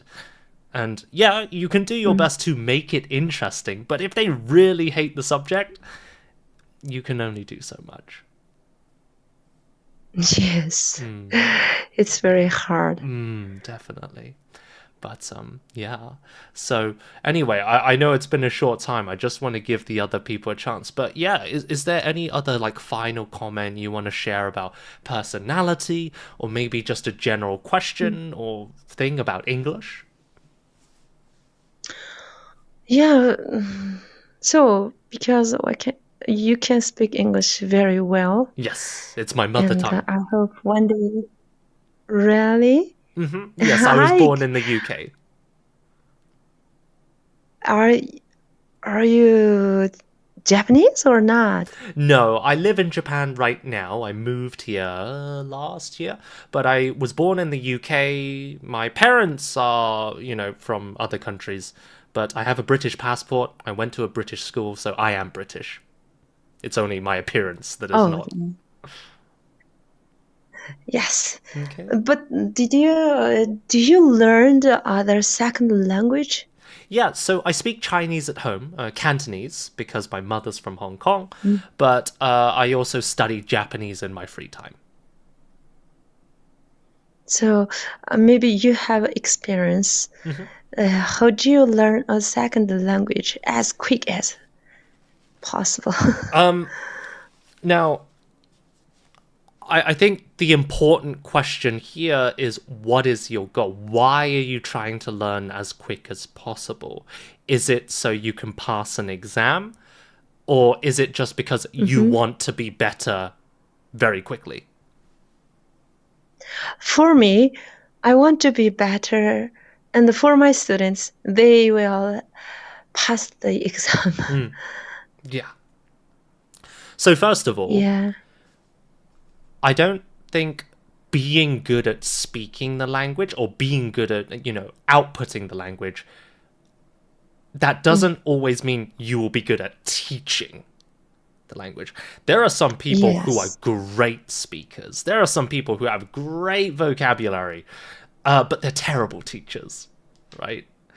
Yeah. So that's one thing I would say. But to answer your question, how to become better quickly, I believe it's just more time and effort, more immersion, doing more output, putting yourself in a situation where you can, have more opportunities to just interact with natives. That's the fastest way. Of course, you're in China, so you can't speak to natives every day. So this app, you're talking with me on stage, that's a great first step, right? Yes. So, unfortunately, apart from that, I just think podcasts, reading books, but also when you do input, like reading books and things like that, if you can find a language partner or a private tutor and output, connect what you've been studying with output by speaking, I think getting that mix will help you improve much more quickly. Yeah, you're good suggestion. No, that's okay. I haven't. Okay, thank you so much No, for you're me very this chance welcome. on stage. That's okay. Thank you so Thank much you for so much. coming on stage, Lena. And yeah, I hope to see you in the future, okay? Okay, so you will live stream. You will have a live Yes. stream at the same time tomorrow. Yeah, so not tomorrow. Usually I live stream once a week, and it's usually on Saturdays. Okay? But I always update on my moments. Okay, Getcho, I will Thank you concern, very and much. I will come next Yeah, thank Saturday. you so much. But good luck with your work, and thank you for coming on stage today. Okay. Thank you so much. Thank you, Lena. Good job. Take care. Thank you. Bye bye. But yeah, I think Lena, what I forgot to tell her to give some feedback. Lena, if you're listening right now, you did a great job. I like your what was it? Some people think that speaking slowly is not good. Lena spoke a bit, what was it, at a very steady and a bit of a slower pace. But actually, I like that because it was very easy for me to understand. And for me, people who speak in a calm manner, it feels like each word they say has more weight, right? Many people try to be fluent and speedy because it sounds very cool and they sound high level. But to be honest, I think the people who can adapt, and speak slowly, to me, that shows confidence. Not always, but, I should stop saying, it's a bad word. But yeah, speaking slow is not always bad. And I think Lena did a great job. Okay. Right. Now, I'm going to move on to the next question. We will let, what was it? I think Devash has been waiting for a while, so I'm going to let him come on, and then Surine, if she's still there. Okay? But just, if you want, Devaksh, we're going to move on to the next question, or you can talk about one of these. That's totally fine as well. Or just share your story. Is there any benefit to being a negative person? Yeah. So, Devaksh, welcome to the stage. Okay. Right.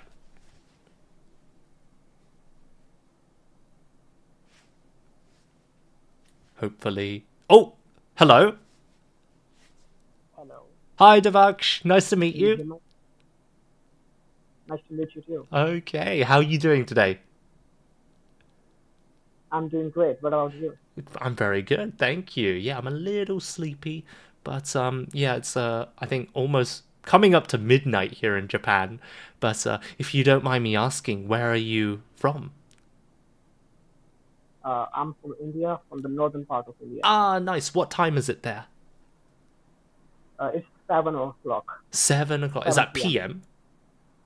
Yes. Oh, PM. right. Okay, so about 3 hours time, 4 hours time difference. But anyway, great. Yeah, it's like half past. Yeah. Okay, wonderful. So, yeah, did you want to answer one of these questions or, share any personal stories about, being cheerful or personality or maybe, yeah, just about yourself? So I think personality does affect the guy very much, and like I have been not an introvert, but not an extrovert too, I see, and I think somewhere in the like middle. I'm somewhere in the middle, and I think sorry if my English is too fast. My friends No, just that's slow okay. down the pace. Yeah. I would say if you can maybe speak a bit louder, just because I think your mic quality is not great. If you could just speak a bit louder, Yeah. it might be easier to Okay. hear. Okay. Yeah, that's Okay. okay. Understood. Thank you. So like I'm now right now 18 years of age, and like it's the last year of my school, and Oh, like I've been facing some problems with my career from the past 1.5 year. I've been really? facing this the thing you talked to Lena, right? The laziness a person experiences while doing something. I know I have the talent. My parents say I have the talent. My teachers say that you can do it. But sometimes, when I know I have interest in the subject I'm doing. I like science. I like physics. But when I do the revision, when it comes to revision, because of laziness, I will do tomorrow. I will do tomorrow. I will do Yeah, tomorrow. procrastinating. And the procrastination thing, it just ate me up from the Yeah. last 1 year, and I have been, sometimes I also, depressed and stressed, but still I'm trying to, overcome that pressure. So that's what I'm thinking, that how to do that actually. Wonderful. Yeah. So let me just quickly summarize that for everybody who's watching. So you've also felt a bit lazy, and you're 18 now, so you're still in school when you're studying for your very important exams, and you're just trying to, you know, you're lazy, you know, you're procrastinating, but it's just really difficult to get that motivation to, you know, make yourself better and study, because maybe, why is that? Is it because you don't find these subjects interesting? No, I find the subject interesting. From the Okay. childhood, my dream has been into science. But sometimes, Good. it's just the revision part. When you have to write something and do revision, then I do have to do the action of writing. I get lazy in Right. that. Yeah, exactly. When I want to understand something from mind only, like someone is explaining something to me, I can understand very clear. I see. So maybe it's a problem with the study method, right? Instead of just writing, maybe it might be better to just, you know, talk to your friends about it, or like test each other by having conversations and things like that. Yeah. Like I get lazy in writing only.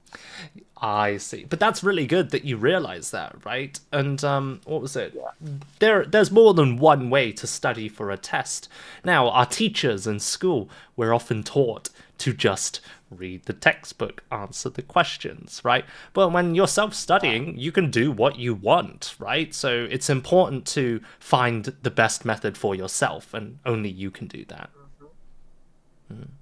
Yeah, like I have been doing into studying, until 2 years ago, I was really good at studying. Okay, my parents had very good expectations from me, and Right. I also had many expectations from myself because they knew I could do it.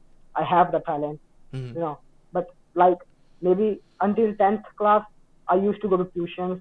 Okay, they used to give me revision, so maybe that pressure was on my head that the teacher will check my revision, so I have to do I that. see. Otherwise, he's gonna beat me up. Yeah. But maybe now that I don't have that pressure, that's why I'm procrastinating. I don't know. Interesting. Okay. So, just to kind of go back to the topic, if you don't mind, you mentioned kind of beating yourself up, or these kind of high expectations from maybe Yeah. not just other people, but also for yourself, right? You think, you know, I have pride in myself. I should be able to do this. I'm smart. So do you think these expectations are making you more negative because you're feeling that pressure? No, I don't think so because No. every night I know I have never had a self doubt on my talent ever. Never. Because I know that I have that talent. I have been good in science. I have interest in science. I always wanted to be, get in the space sector or the scientist thing. I never changed my dreams. From the childhood, dreams changes again and again. Sometimes you want to be doctor, sometimes you want to be engineer, True. right? But in my case, my dream never changed. I knew see. I had to do science and physics. Definitely. And I have interest in this so much that even when I'm sleeping at night, I just think science all day. Yeah. I So, think it's just about my habit of procrastinating, writing things. yeah. It's really good. I can see that you've clearly been thinking about yourself, how you do things, and what you want for yourself in the future. And even if even if you can't do it right now, just being aware that you are aware of the problem, and you know that you have to change. And right now, as you said, you're passionate about the subjects and you have a clear goal. That's going to keep you motivated and push you through this difficult time, right? Yeah, you're right. And also, I think the only negative thing about myself that I experience is like the insecurity about my height. I think, Oh, I you know, see. I don't know. Maybe I shouldn't think about my height. I should focus on my career. I have been told by my parents again and again that don't focus on anything else. Just focus on your career Exactly. because that's what matters at the end. Yeah, But definitely. I am at that age where I am at that age where I just can't stop feeling insecure about my height. Yeah, definitely. I think physical things you can't really change. You can't magically become Yeah, taller or more good looking, but we can change how we make others feel.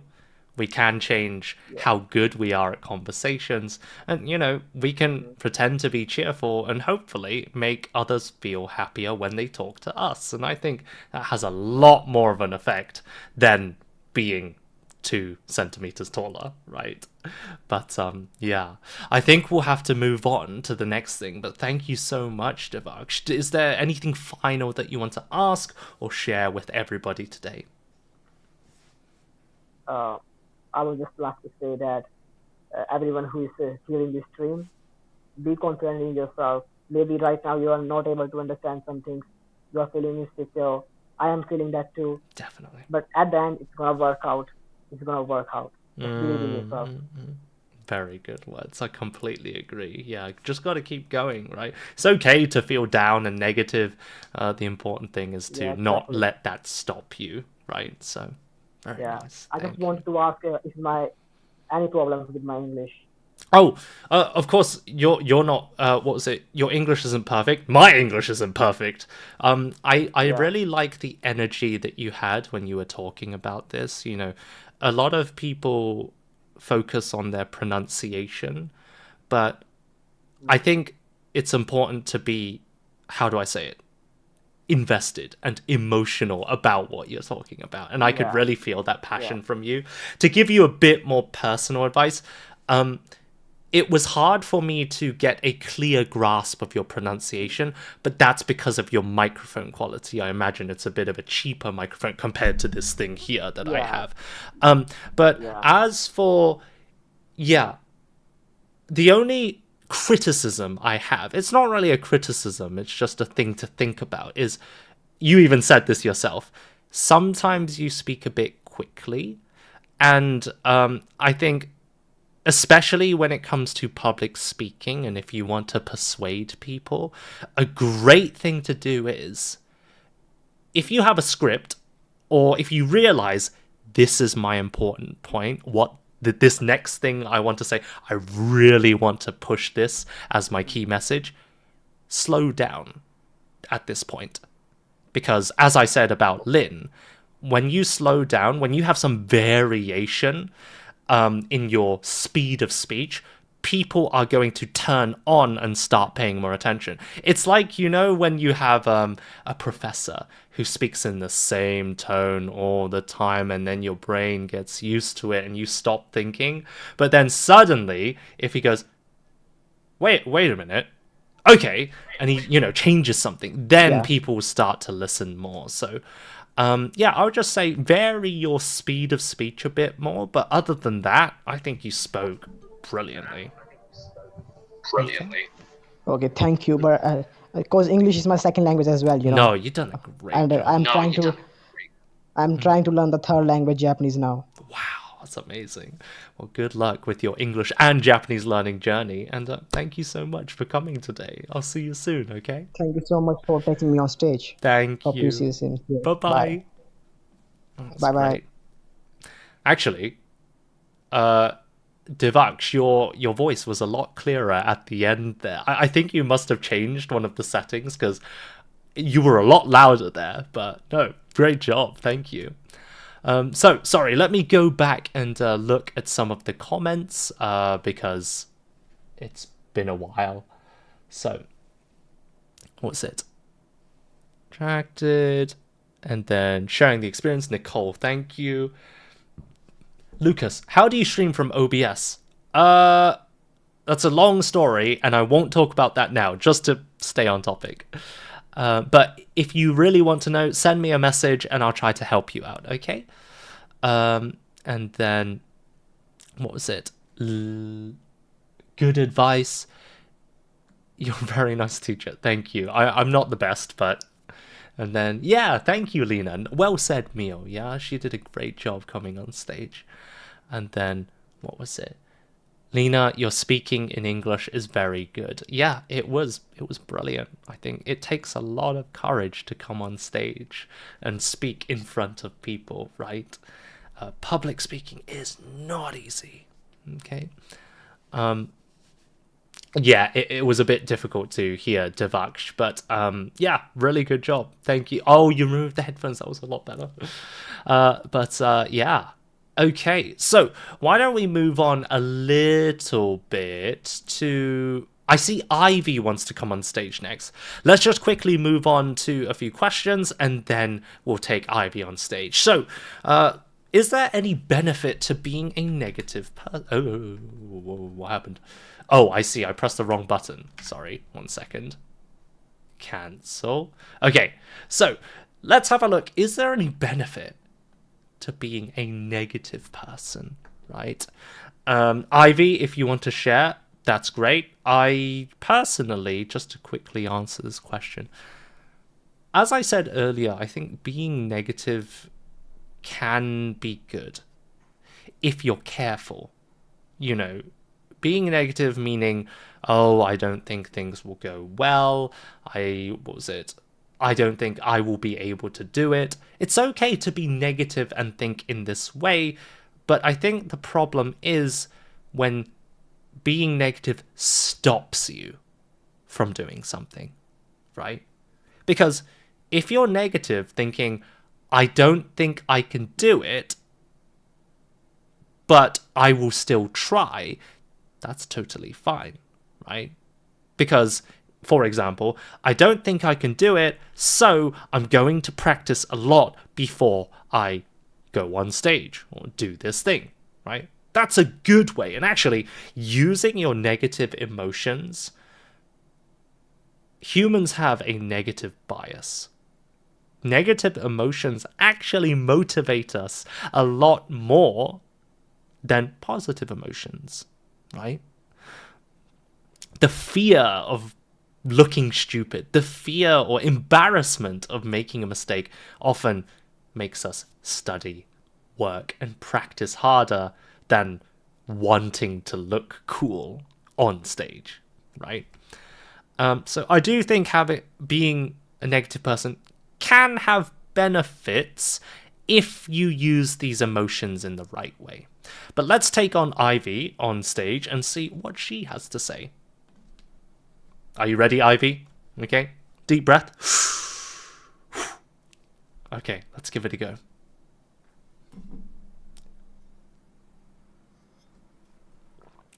Okay, hello. Yes, teacher, can I?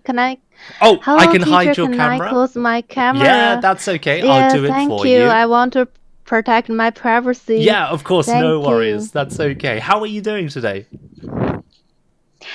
I'm good. I have been working for a whole day. Oh no, it's been... Wait, on the Yes, weekend? Yes, I have burdensome pressure, but it's really nice to meet you. I love your teaching No, that's style. really You are a nice to really see good you. teacher. No, thank you. That's very sweet. I'm lucky to have you on stage, so thank you for joining today. Yes, thank you for picking me up. No, that's okay. So, yeah, I mean, what was it? If you don't mind me asking, just a bit of small talk. You said you've been working all day. What do you do? I'm editing some files and documents for my application for Oh, a master degree I program see. in University of Sydney. Oh, Sydney. Wow, that was amazing. So you want to go to study Yeah, abroad? I've never been to a Southern Hemisphere before. Oh, I I really see. want to have Definitely. a new exploration. Definitely. I think if you go to Sydney, you'll have a great time there. I have some cousins in Australia, and it's a wonderful place. Ah. Okay. So, yeah, I guess if you'd like, why don't we have a quick look at the questions? Is there any question you want to look at? Maybe, being a negative person, or do you just want to talk generally, share a story, anything? I pick number 3. Number 3? Yeah. I consider aloud. Okay. Great. So, what do you think? Is there any benefit to being negative? Yeah, I think there are several benefits. To start with, sometimes to be sometimes if you are a person with some negative emotions, you will have low expectations, and you are more likely to get a sense of satisfaction easily, and you will feel True. happiness easily. Yes, and I am a homebody. I actually am a little bit introverted as That's well. okay. So sometimes, yeah. So sometimes I just staying at my home and just lazing around, and Yeah. yeah, and I have a mental relief. I just don't need to think about a lot of things, such as family issues, the working pressures, or something like that, and also the academic test. Yes, I and see. sometimes being negative can help me to stay calm and seeing. It helped me see things objectively and rationally, and getting the full picture of something. So I think, yeah. So that pretty much I can think about. Okay. That's great. Yeah. There were two things. Sorry, I should be making notes. That would be easier. You said two things that I found quite interesting. First of all, sorry, let me just quickly make a note before I forget. So earlier you said that you're introverted. Now, do you think there is a connection between being introverted and negative? For example, are introverts generally more negative than extroverts? What do you think?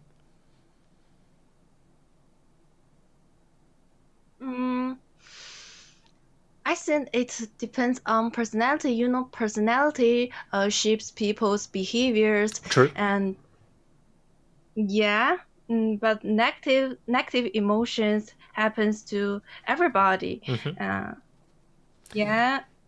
Do introverts experience more I think negative there. emotions? Pardon, I Oh, didn't yeah, hear let me say clearly. that again. You said it depends on personality, and yes, that's true. But do introverts experience more negative emotions than extroverts?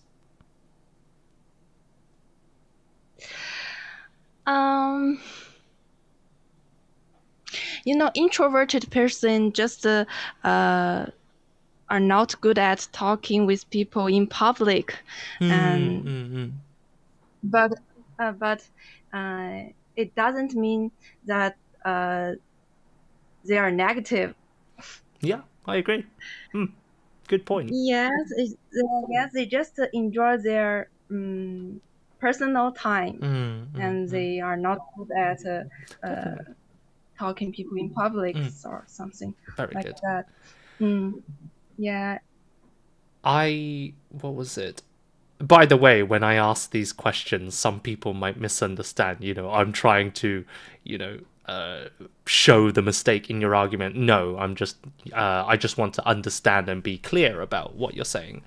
And yeah, I completely agree with you. What was it? Introverts. One thing I'm not sure I agree with is that introverts are not good at talking to people. What was it? Introverts generally, how do I say it? I can't even think of the right word. Sorry, 1 second. Yes. So Just enjoy the personal time. yeah, Yes. that's right. It's For a example, preference. when they are at a party, they may feel exhausted. Exactly. They want Very to well done. Yeah. recharge themselves in the toilet, maybe. Yeah, maybe in the toilet. They just want some alone time. Yeah. So yeah, generally, introverts don't spend so much time with other people, and as a result, they don't have so much experience. They're not as good as extroverts, but there are also extroverts who are not good at talking to people. They talk too much, or they focus on themselves too much. So yeah, I wouldn't say all introverts are not good at talking to people. Some are very good at talking to people, but yeah, it's a preference. Yes, preference. Yeah. And one other thing that you said, which I found was interesting, you said that being negative makes me more calm or makes me calmer. Could you tell me more about that? I don't quite understand. Sometimes I think I may misunderstand the meaning of negative. Oh, when that's I okay. want Yeah, when I. that's okay. So, sorry, did you mean that you didn't want to say? What's the question? Yeah, I forgot. so earlier you said that being negative makes me feel calmer. Calmer. Yeah, so I just wanted you to tell me a bit more about that, like how or why do you feel calm? No, I don't think. I don't think that makes sense. Oh, that's okay. No, Yeah, I don't maybe you think just that made it. makes No, sense. that's okay. Yeah. And Yeah, I think.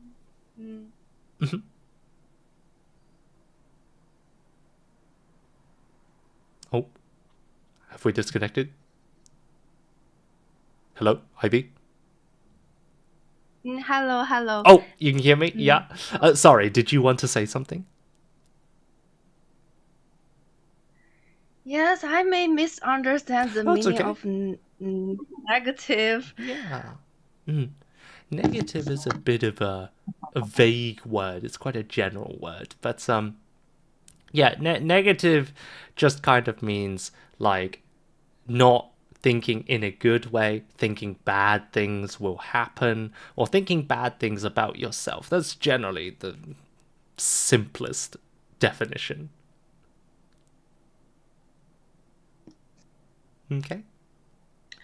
Yes, I think the biggest advantages of being negative is the low expectations and more practical, realistic.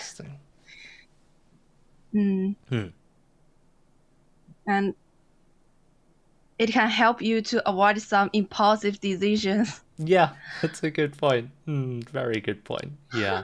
Lower expectations might it's difficult to be disappointed if your expectations are already low.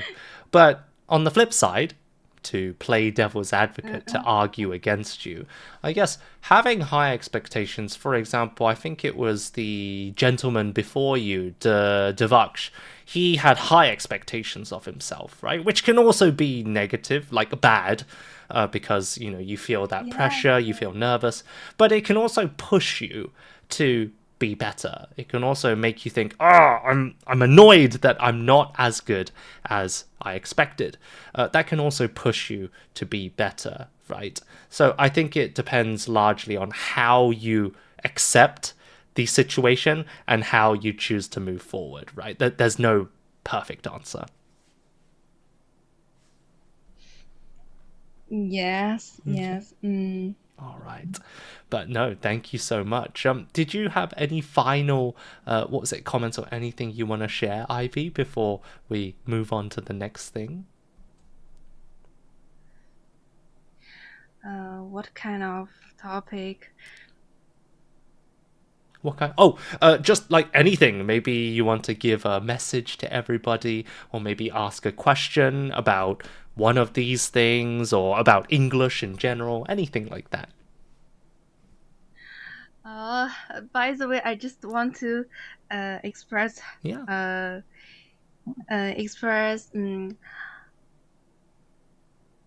how much I appreciate this chance.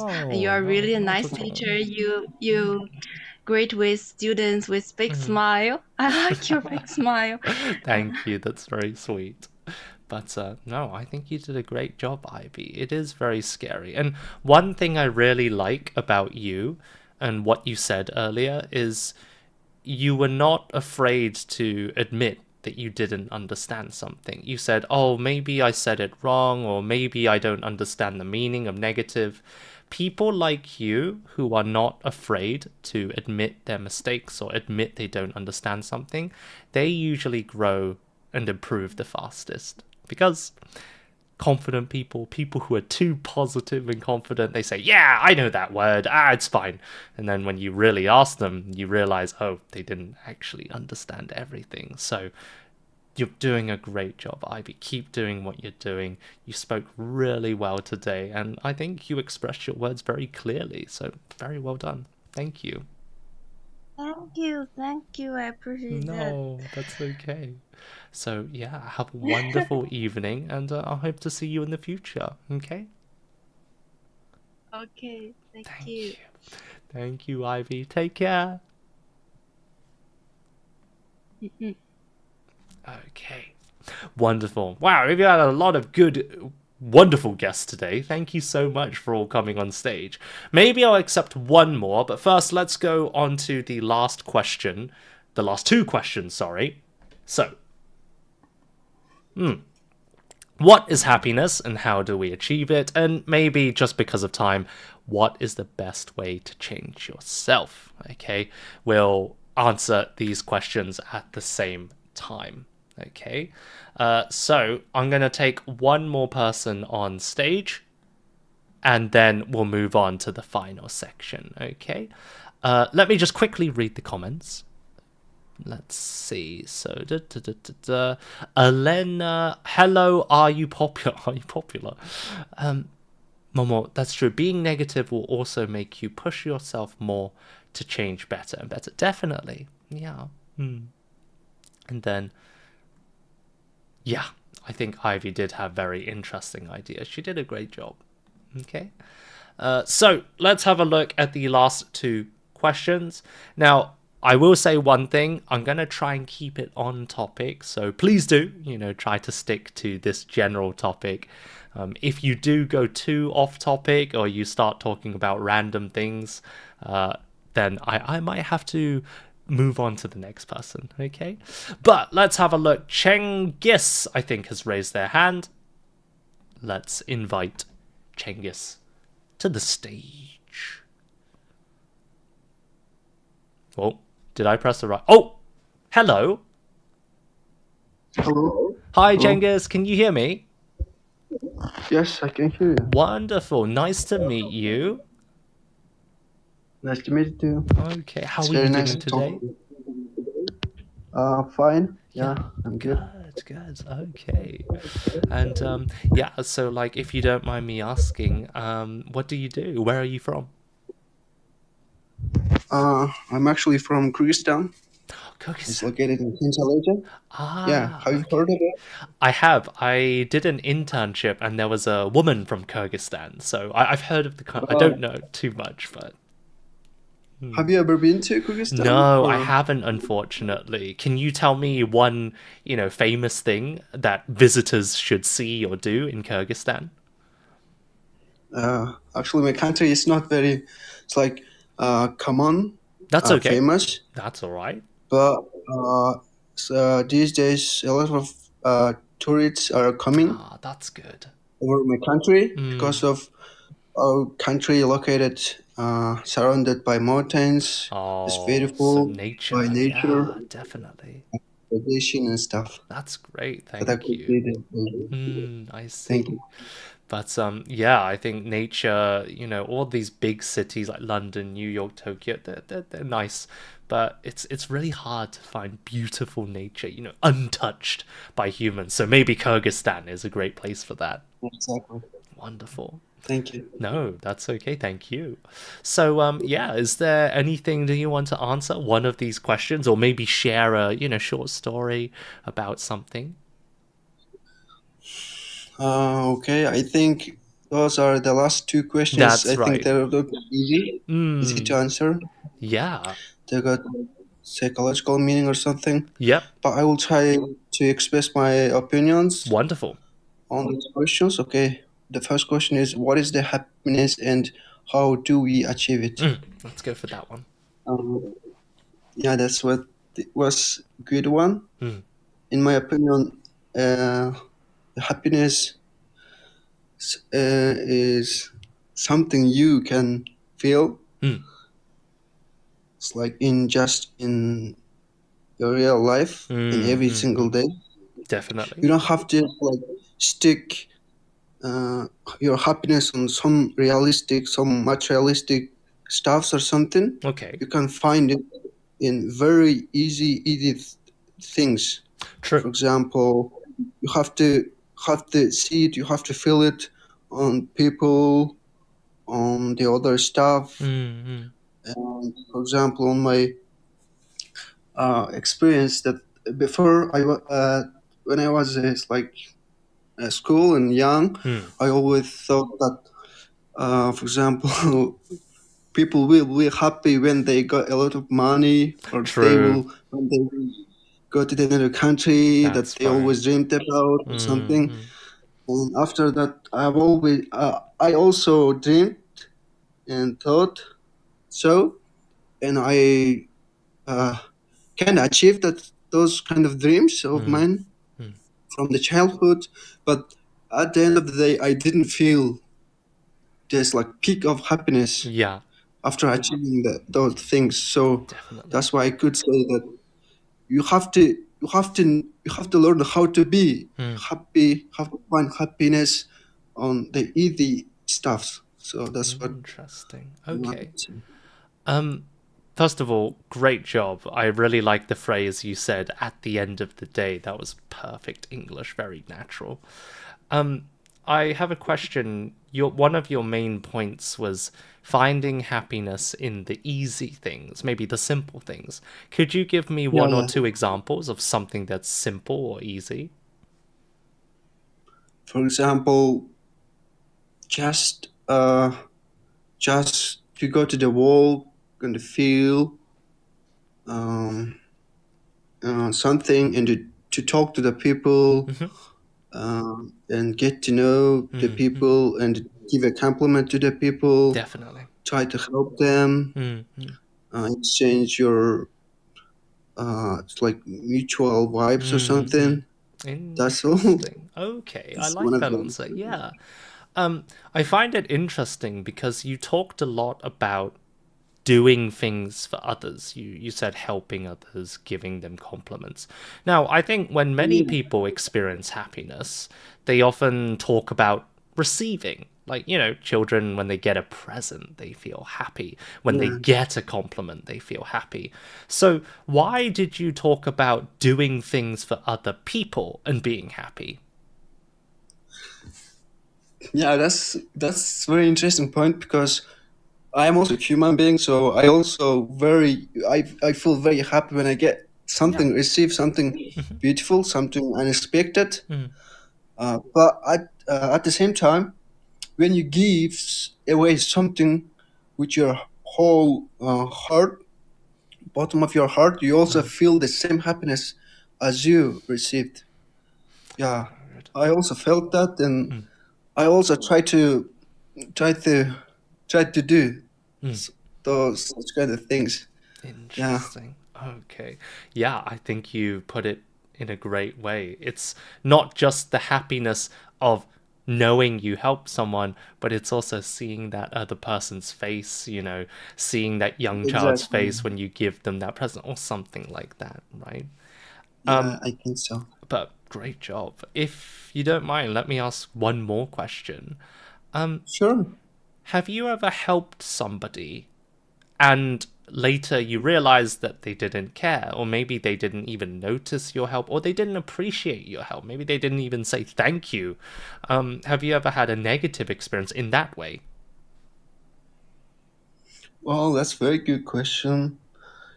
Those kind of things had happened, Yeah. but I don't think that I will remember. But few things Okay. happened. Yeah, exactly. Yeah.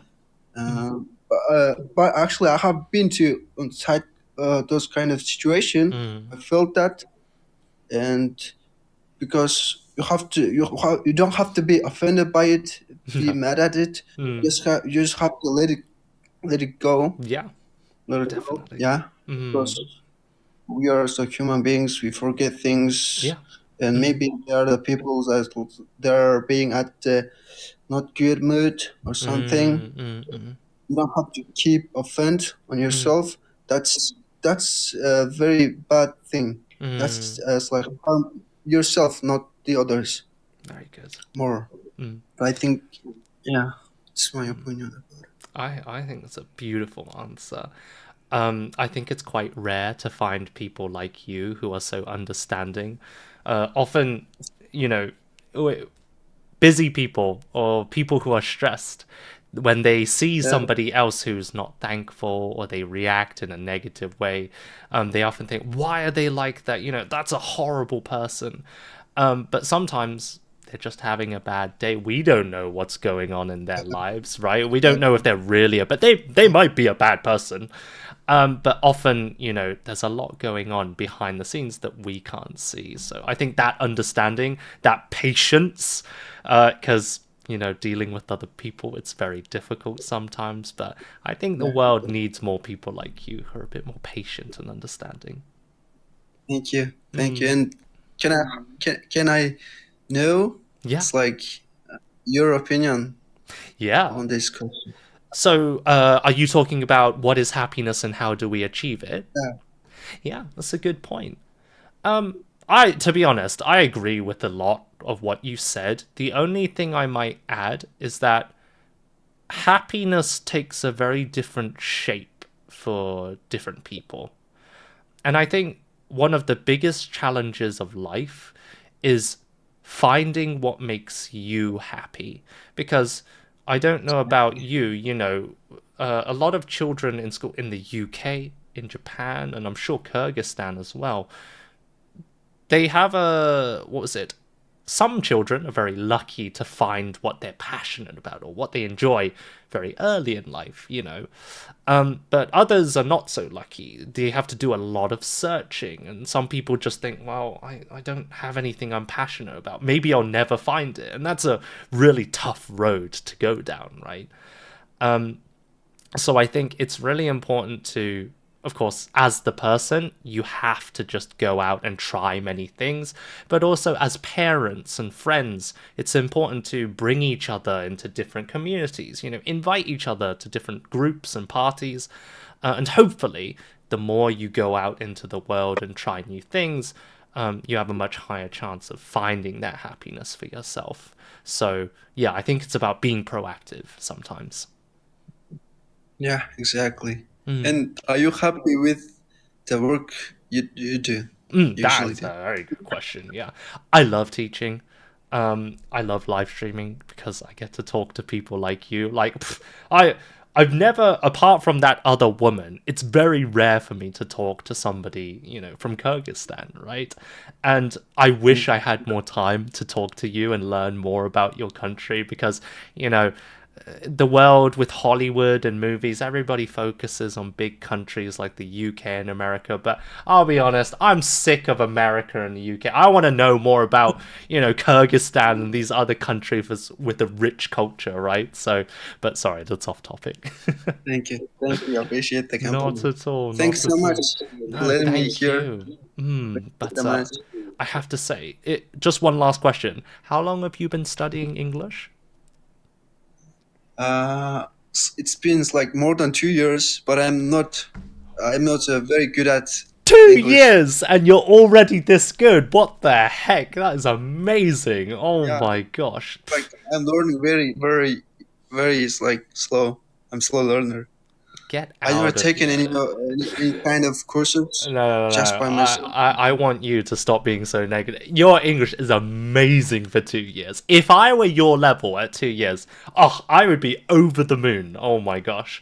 But whatever you're doing, I don't know what medicine or what drugs you're taking to boost your brain, but keep doing it because you're doing a great job. Your English is awesome. Thank you. Appreciate it. No, thank you. Very nice. No, that's okay. But thank you so much. Have a good evening. Good luck. Thank you so much. And see you. Thank you. I'll follow you. Okay. Thank you. See you next time. Bye-bye. Sorry, I cut you off. I apologize. But yeah, look at that. I think, this is another wonderful thing everybody's from a different country, everybody has a different past or history, which is exactly why I wanted to do this kind of live stream, because I don't know if you noticed, but a lot of us have a lot of similar points, right? I think a lot of us today talked about being negative and feeling embarrassed or worried or lazy and things like that. And even though we're all people, different ages, different backgrounds, countries, humans have a lot in common, right? So I think there's something heartwarming about that, to know that we're all very different, but also we have some similar points inside of us. And I guess that would connect a lot of us, right? All of you here today, you want to improve your English. Now, for me, I want to improve my Japanese, but I'm also passionate about teaching English. So in this way, we're all kind of connected here today. And I think that's awesome. So thank you so much for joining. Now, we will talk about one more thing before we finish. Maybe two more things. I will stop taking people on stage because it's already too late. I need to go to bed soon because I've got an event tomorrow. But I'm going to quickly go through these last two things. What is the best way to change yourself? Now, we already talked a little bit about this. I talked about this with Cengiz at the end there, but I think it's important to be proactive. It's important to reflect and think about what you're missing, what kind of person you want to be, right? It's very easy to go through life and just be so focused on work, studies, and all of these other things in our busy day-to-day lives, right?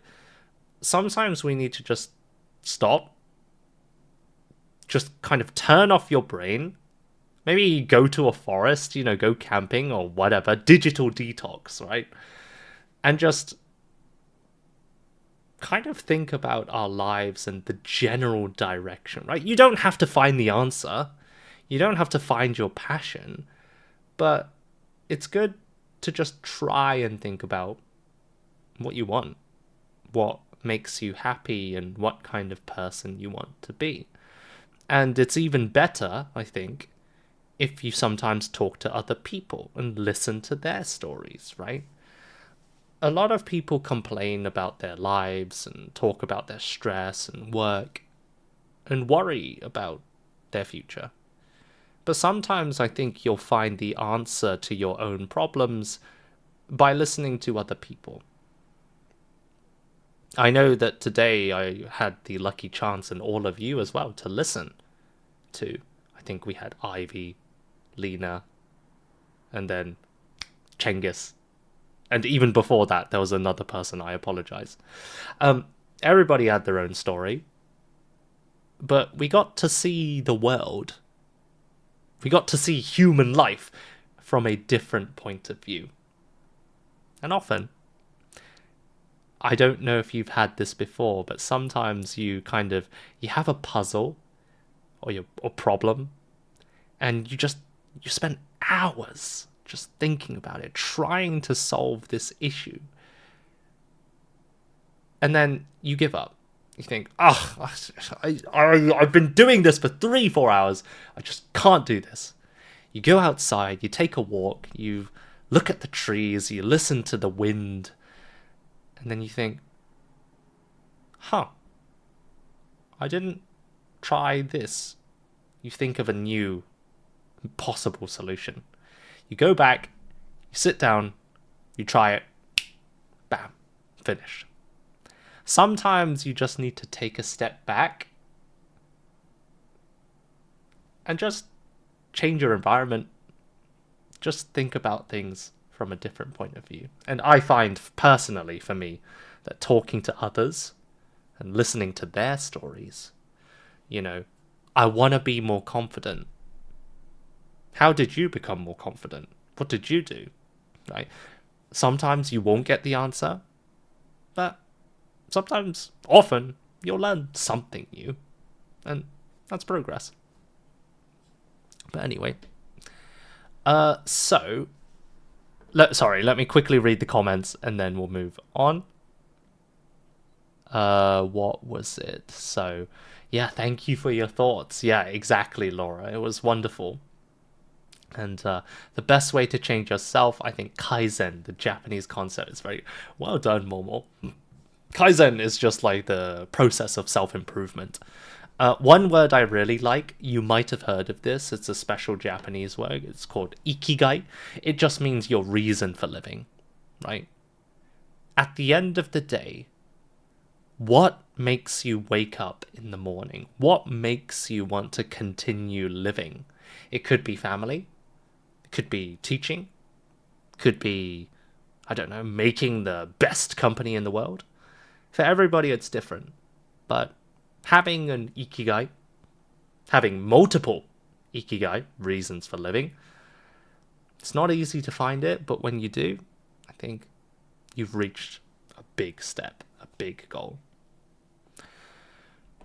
I'll keep this short. The only thing I want to share... Ooh, wrong button. It's a quick personal story, but for me, being a cheerful person, I get this feedback a lot. A lot of people in the live streams and in real life, they tell me, Eric, why are you so cheerful? Or like, I love your smile and things like that. I started getting these comments probably since a few years ago, maybe 3-4 years ago.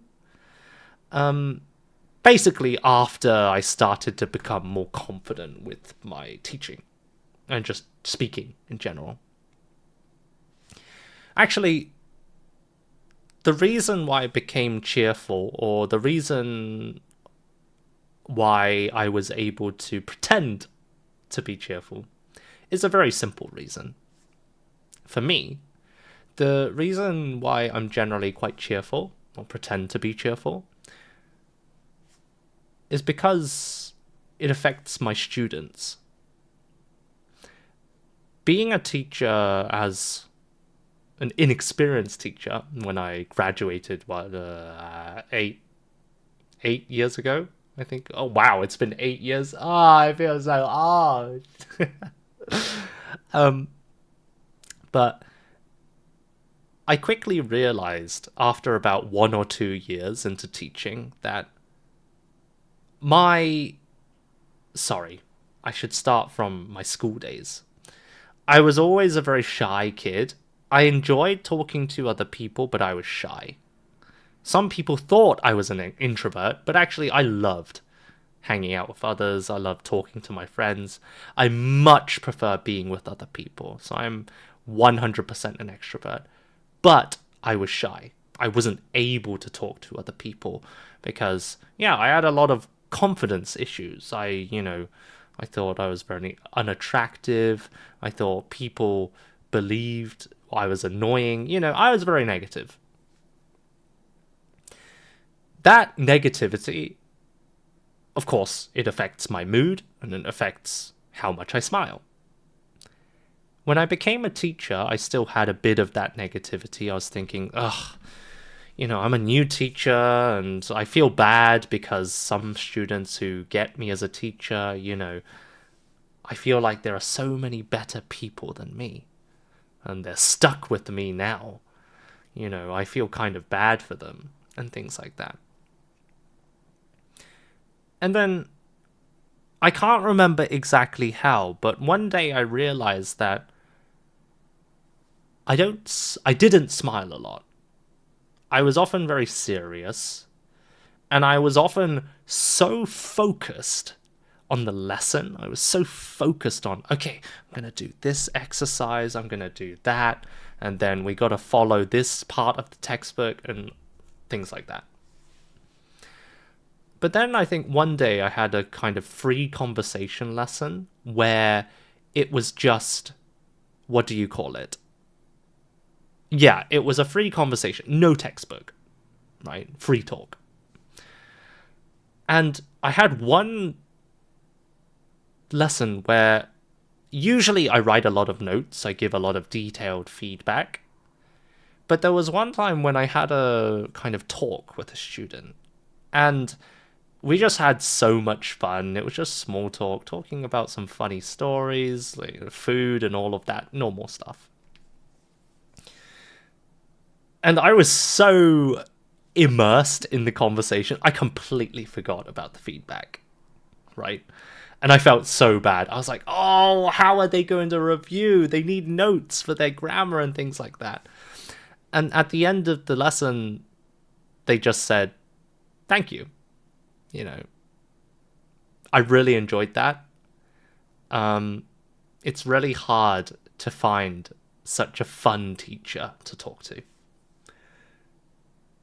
And I realized that I was laughing a lot. I was smiling a lot during that lesson. And we were kind of, as I said earlier, the more you laugh, the more the other person laughs, and vice versa.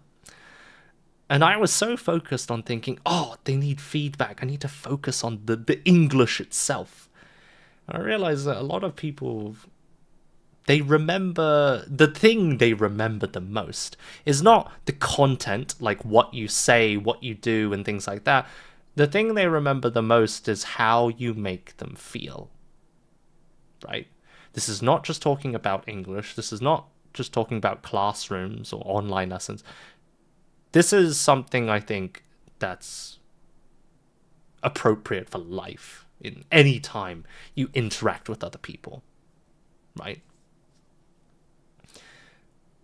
And I realized that how do I say it? One thing that changes how other people feel is, very simply, smiling.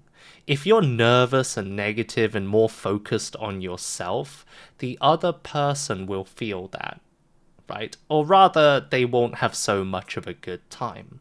But if you focus more on the other person and how you can make them feel more comfortable, just listen to them carefully and just, react.